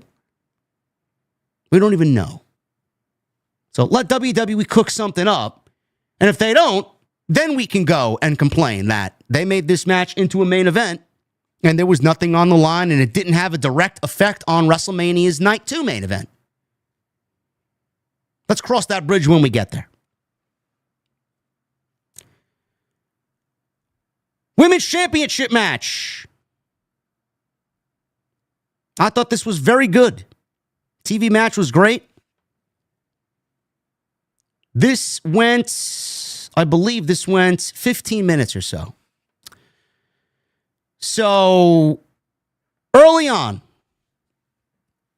Belair had to pull each woman off of each other while in the ropes. They both had opportunities to break the referee 5 count. They did not listen. So, they told the story of Bianca letting them be a little bit more lenient, as long as they didn't involve Bianca, working the referee's 5 count. Bianca was fair right down the middle. She let them work. She let them get a little bit more leeway than usual. Rhea Ripley slammed Io, got a 2 count on a cover. We come back from the break. Sky hits a suicide dive following the break. Rhea Ripley had Sky on her shoulders outside the ring. Sky went for a poison rana. Ripley slipped and just fell over. They both avoided a count out by entering the ring at the same time. Sky took over, hits a double foot stomp. Ripley went to the middle rope. Sky tried for the poison rana again. This looked like a disaster waiting to happen because Rhea, I don't know if it was Rhea who almost dropped Io or Io could not get her situation the way that it needed to be. But this looked like a disaster waiting to happen. So eventually, they both fall off the top rope. It looked like Io took the brunt of the offense, but the replay showed it was a second rope crucifix bomb by IYO SKY, and Rhea Ripley was the one who took the offense and not Io. I don't know what happened. I don't know what it was supposed to be. It ended up looking like Io took the offense, but then the replay showed Rhea took the offense on what was a second rope crucifix bomb. Scott covered Ripley for a 2.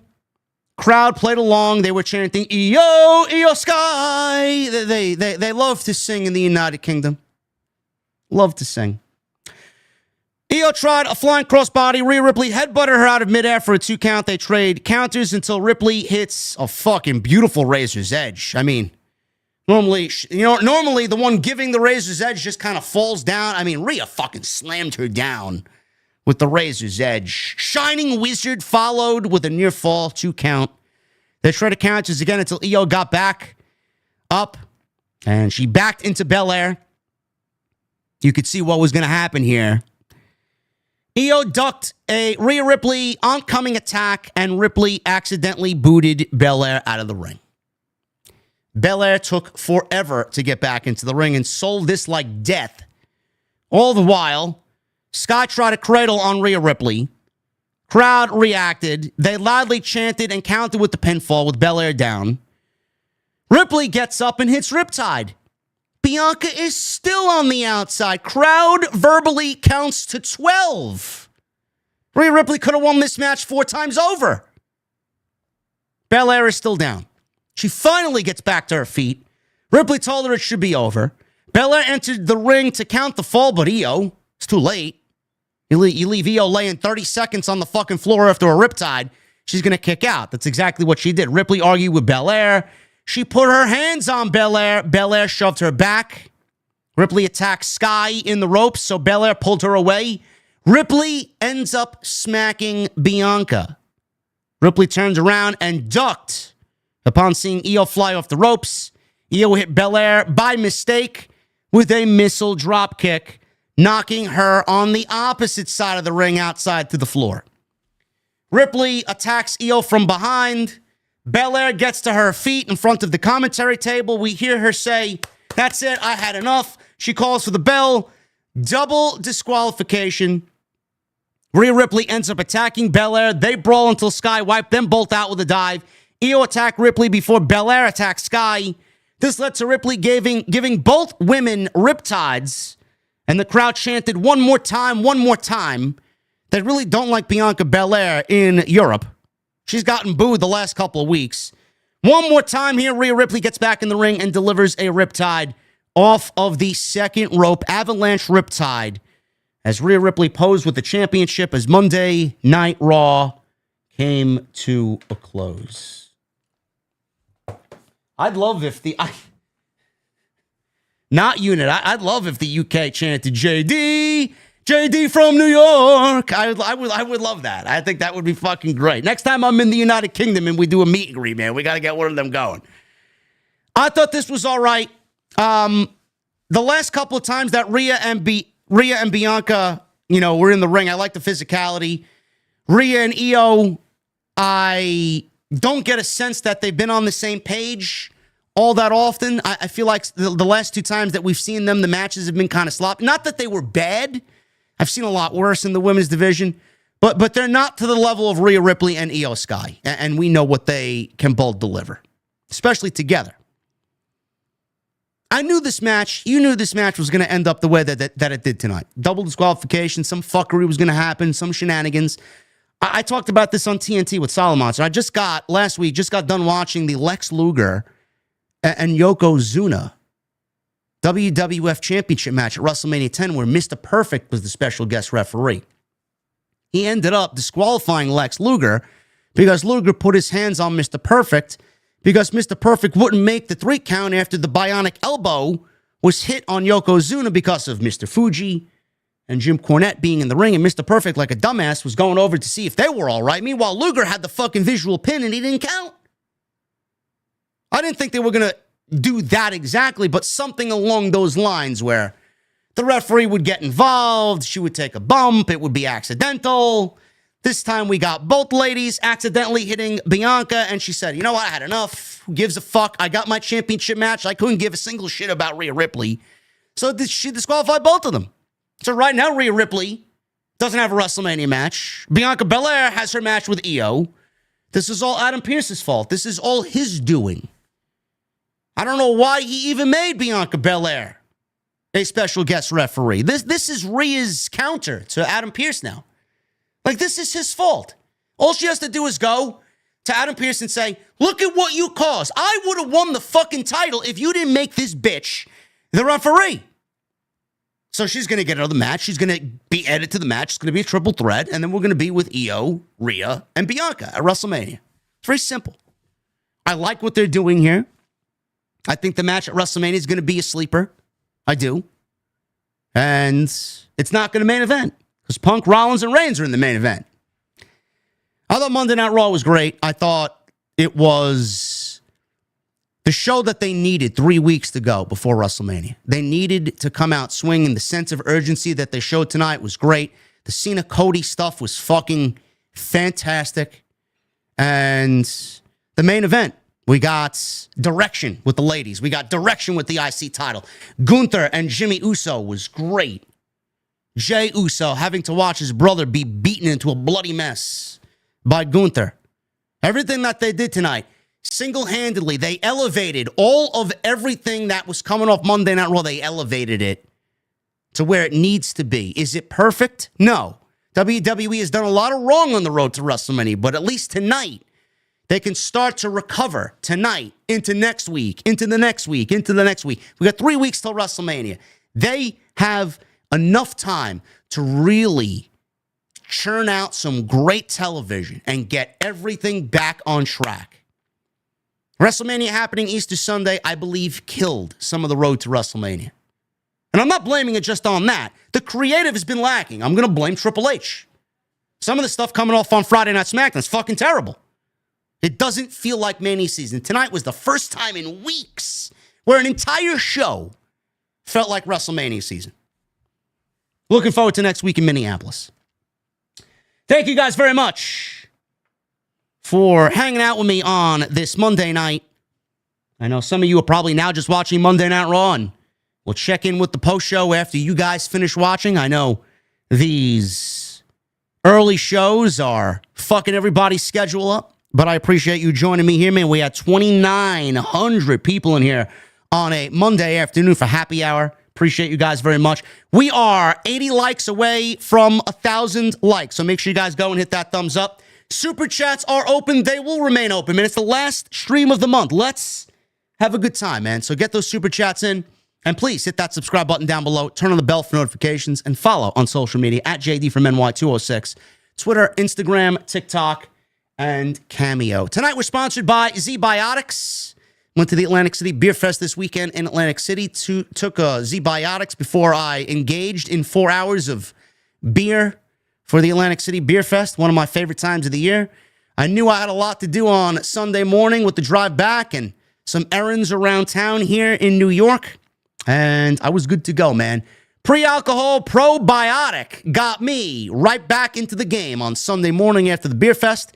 And tonight they're sponsoring the show right here on Off the Script. Tonight's podcast and stream is brought to you by Z-Biotics. I'm going to hit you guys with a couple of harsh truths today, man. We're getting older. It's basically all I got to say. We're getting older. You and me, we're getting older. We can't go out and party like we used to. We can't go out and drink like we were 23 years old. It's not going to happen anymore. We as adults have responsibilities. Every time you go out and drink that one drink and you wake up the next morning and you say, man, I shouldn't have had that last drink, you end up regretting it. How do you feel the next morning? You feel like complete garbage. You don't feel your best. You don't go to work. Sometimes you call out of work. You don't go to the gym. Your gym schedule gets all messed up. Us content creators, that one video that everybody's waiting for doesn't get done. I got a surefire way for you guys to go out and have some fun and still get your work done and feel great the next morning. And it's all because of Z-Biotics pre-alcohol probiotic drink. You drink responsibly, you keep hydrated, you pop one of these before any of that happens, and you're gonna be good to go, man. Your nights are gonna be great, and your next day is gonna be even greater. Z-Biotics pre-alcohol probiotic drink is the world's first genetically engineered probiotic. It was invented by PhD scientists to tackle rough mornings after drinking. And how it works, guys, is very simple. When you drink, alcohol gets converted into a toxic byproduct in the gut. It is this byproduct, not dehydration, that is to blame for your rough next day. Pre-alcohol produces an enzyme to break this byproduct down. So just remember to make Z-Biotics your first drink of the night, and please drink responsibly, and you'll feel your very best tomorrow. So if you guys want to have yourself a couple of cold adult beverages and feel your very best tomorrow morning, make sure you choose Z-Biotics. That's zbiotics.com. Use our unique link. I even pinned it at the top of the comment section down below and in the description of this very video. Make sure you use that to guide you where you guys need to be. 15% off your first order at checkout. And Z-Biotics will even offer you a 100% money-back guarantee. If you're not satisfied for any reason, they'll refund you your money, no questions asked. Once again, that's zbiotics.com. Use our unique link down below. And I want to thank them for, once again, sponsoring the podcast right here on Off the Script. I want to thank Z-Biotics for sponsoring the show tonight. Make sure you guys click the link at the top of the live stream chat down in the description, and I'm going to post it and pin it at the top of the comment section after the video publishes to YouTube. Once again, thank you to tonight's sponsor, Z-Biotics, right here on Off the Script. Let's get into your super chats. Super chats are open. Get them on in. Thank you guys for a great stream as always. We're going to continue the streak into April. This was one of the best March months in the history of the podcast. Even with the little bit of a break in the second month, you guys killed it so much that this ended up being the second best March in the history of the podcast, only to last year. So thank you very much. And a lot of that has to do with The Rock being back. And we don't even have The Rock this year. And the WrestleMania build is not what it was last year. So you guys owe yourself a round of applause, man. Michael Krause, $2 super chat. Good Monday, JDOTS. How was everybody's weekend? Yeah. Good weekend, Michael. Hopefully you had a good weekend as well. Joey Taylor with a $3 super chat. John and Cody back and forth was fire. It was. It was the best segment both Cena and Cody had together so far on the road to WrestleMania. Gabriel Boss, $10 super chat. WWE made it so predictable that Cena is winning. I don't feel that way. I don't feel that way. I think right now, I think the odds-on Vegas favorite is Cena. But I would not put it past WWE, man. They got a trick up their sleeve. They got an ace up their sleeve. I think something's going to happen that really is going to give it that definitive WrestleMania feel. I don't know what it is yet. I don't know what it is yet. Whether it's The Rock or CM Punk having his favor cashed in at Mania, I don't know what it is. Chaotic with a $9.99. I won't be here for the live review, but wanted to drop by with a super chat. That Cody Cena promo was fired. They both cooked, but that you can't wrestle jab. Goddamn, not sure who wins at Mania now.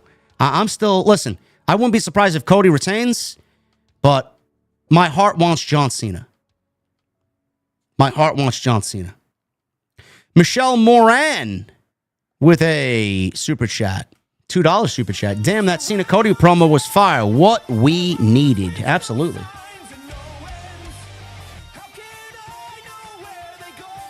Tone C with a 25 months as an early bird. I enjoy these early shows and streams, but I know what you mean about the after hours feel. Raw was pretty good to me.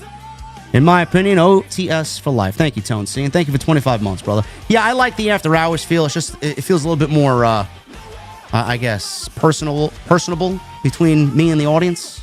Coming on early, it just feels weird, you know? Because I know not everybody is here during the early hours, but they would be at my normal time. I don't know. Tommy Brannigan with 38 months. JD, hope you're feeling better and hope April will be a better month for you. And great to see the rest of the OTS family doing well. Thank you, Tommy. I appreciate you, brother. 38 months is a long time. Happy to have you here. I hope April's a good month as well. David with 12 months. Today's my 1-year anniversary being a VIP. Keep up the great work, brother. JD, you are the man. Thank you, David. Appreciate you being here, bro. Moretz with 34 months. No message. Thank you for recommitting to the VIP Club, Moretz. Nick Williams with 34 months. Well, since this is John Cena's last appearance till WrestleMania, how do you continue to build the match without him? Also, 34 months in the OTS VIP Club, baby. Thank you, Nick. If there is no Cena, I hope WWE secretly has Cena on one of the next 3 shows. If not, we absolutely need The Rock to show up at one of those shows. Absolutely. Oh, yeah. Benya with a $5 super chat. This John Cena. We should be the one we need for an NXT Mutiny storyline after WrestleMania if WWE decides to have the next story. NXT Mutiny. I don't know. Why would we have an NXT Mutiny show?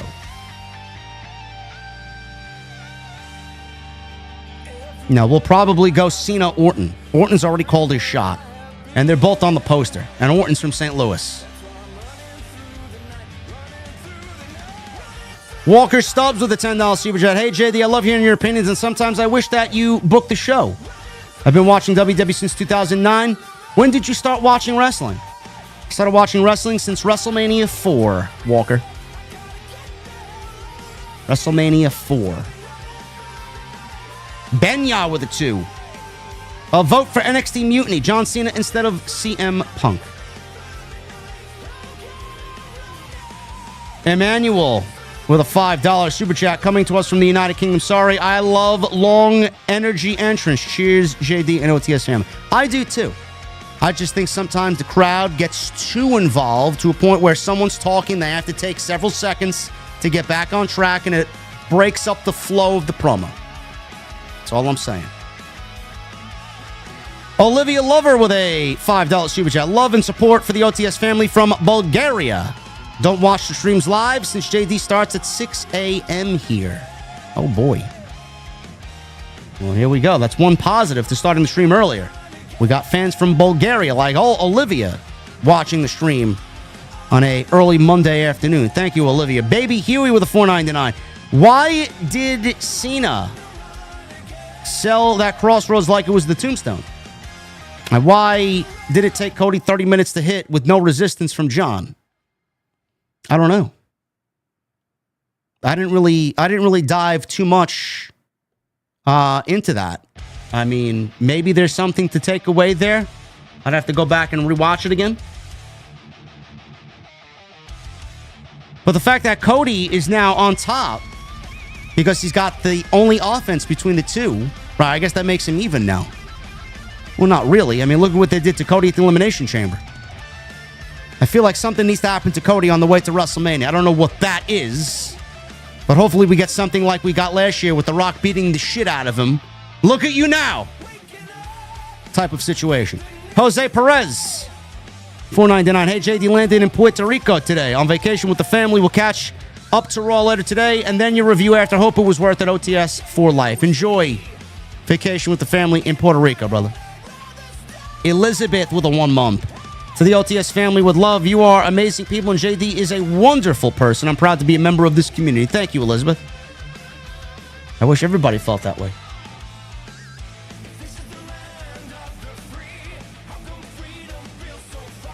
Havili with 3 months. If The Rock didn't get injured against Cena, would we likely get a Cena Rock 3 at WrestleMania 30? Thought on top of 50 greatest WrestleManias so far. Thanks, JD.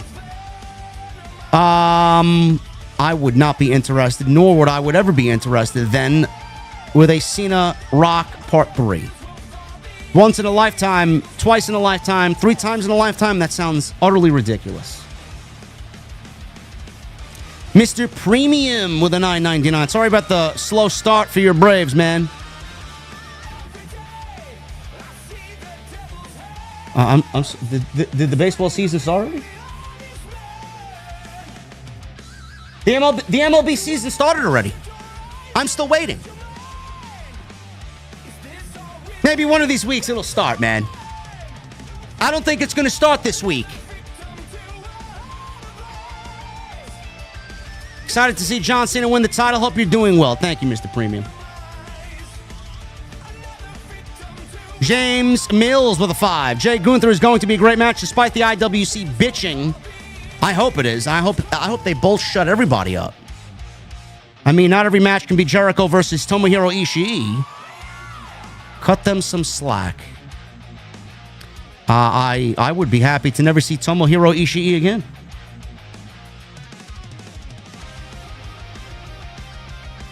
Vincent Moore with a $5 super chat. I love the promo with John Cena and Cody Rhodes. The gloves finally came off. Gunther vs. Jay, I hope, is going to be a good match. The build has been blah. Gunther doesn't have bad matches, bro. Everybody saying Jay Gunther's going to shit the bed. I mean, the guy's fucking physically incapable of having a bad match.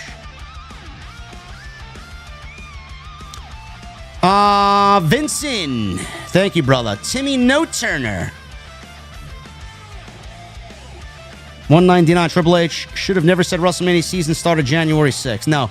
Now, him and Tony Khan need to be very careful with their words. I'm tired of Tony Khan saying that they're on a great string of shows and they're about to beat Dynamite is about to beat Nitro, is the longest running Warner Sports entity. Whatever, man. All these fucking suits and ties, man. The buzzwords, the keywords, the hype. Don't say anything. Don't. I get that it's a business and you gotta hype up your thing. But when it doesn't deliver, then people are going to rightfully shit all over it. And everything that you said. I hate it. Devil Jinx with a $5 super chat. That Io Rhea Bianca match was boring. I feel bad for Io. Could have just had the first bout be dubious and making it a 3-way from the word go. I don't know. I didn't not like it. I thought it was good. I thought it was good stuff. It wasn't great. It was a standard run-of-the-mill Raw main event. I wasn't looking for a fucking 30-minute banger.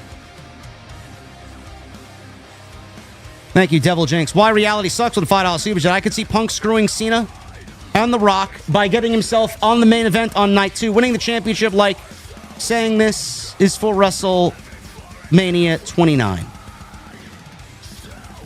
How does he get there? And why does Paul Heyman have that type of power to get that favor allowed that Punk gets into the main event of night 2? How does Paul Heyman have that type of power?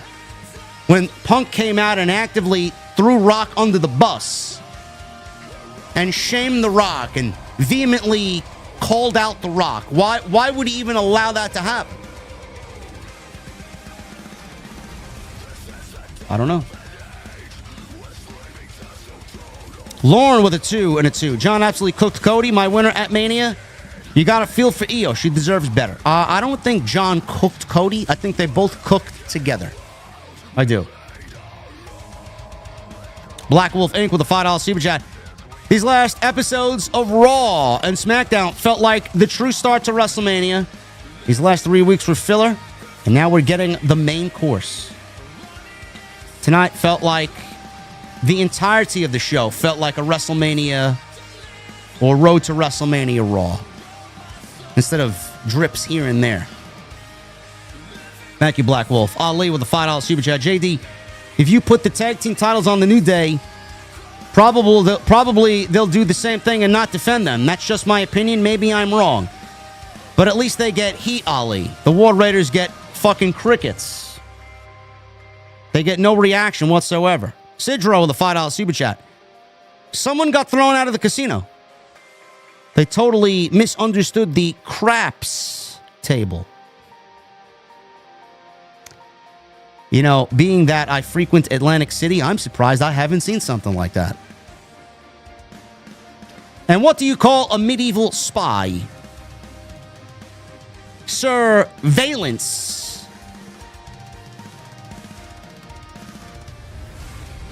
Hashtag much love OTS fan. Thank you, Sidro. Always enjoy Sidro in the chat. Timmy No Turner with a $4.99. Not a sicko, and Cena told 0 lies in my eyes. And didn't Vince McMahon fly to Cody's house? Triple H pushes Cody like WWE did Bob Backlund. Vince did fly to Cody's house with Nick Khan. That's where it was rumored where Cody said, you bring me in as me. Everything you see there, you bring me in. American Nightmare, theme music, everything. Everything.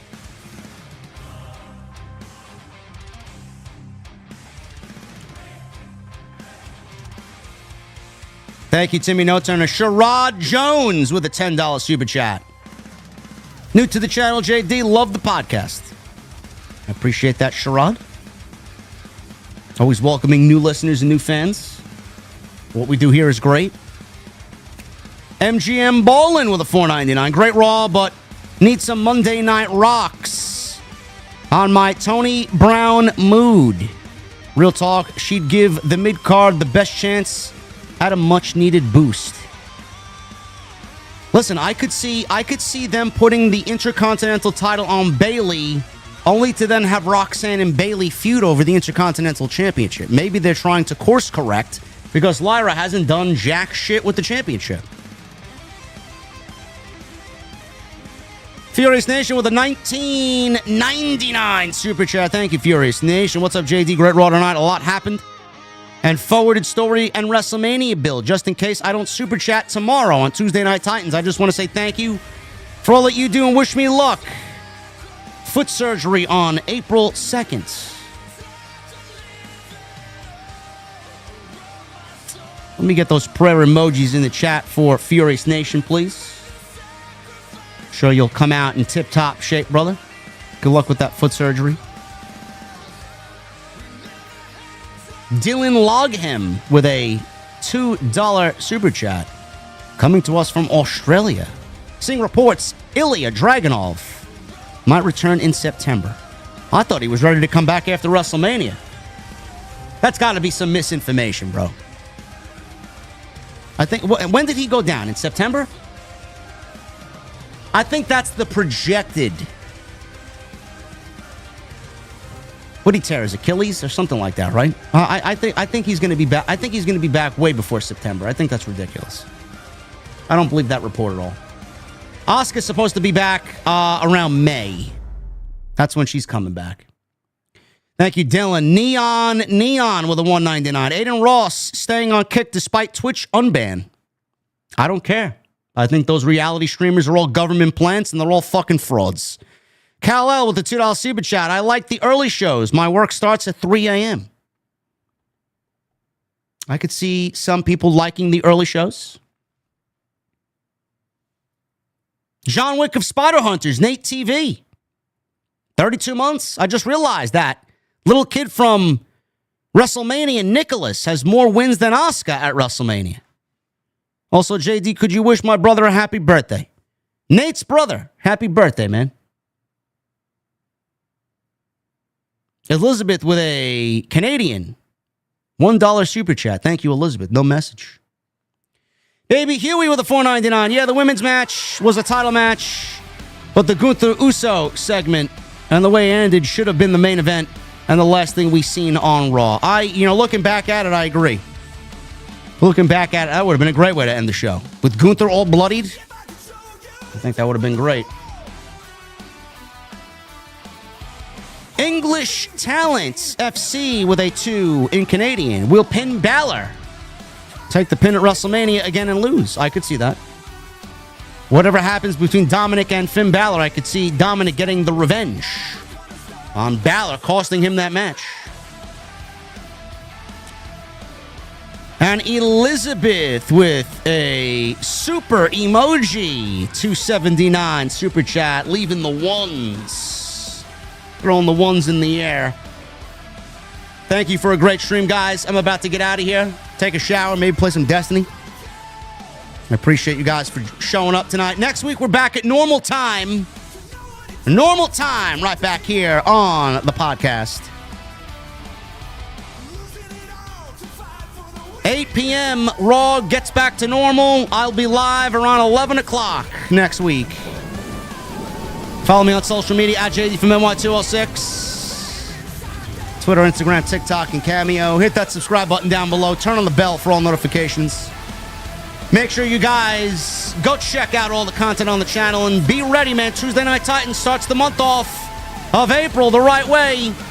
Corona Light with a $1.99. I'll be at Dynasty in Philly. Gonna make a sign for you. I love that idea, Corona Light. Thank you very much, brother. Continue to hit that thumbs up. We hit 1,000 likes. I appreciate you guys very much. Thank you to everybody on Twitch and on X. Next time you see me, we'll be live tomorrow night with the Solid Monster. Tuesday Night Titans. Right here on Off the Script. Until then, guys, have a great Monday night, and I'll see you right back here for TNT tomorrow night with the Solid Monster. See you guys later.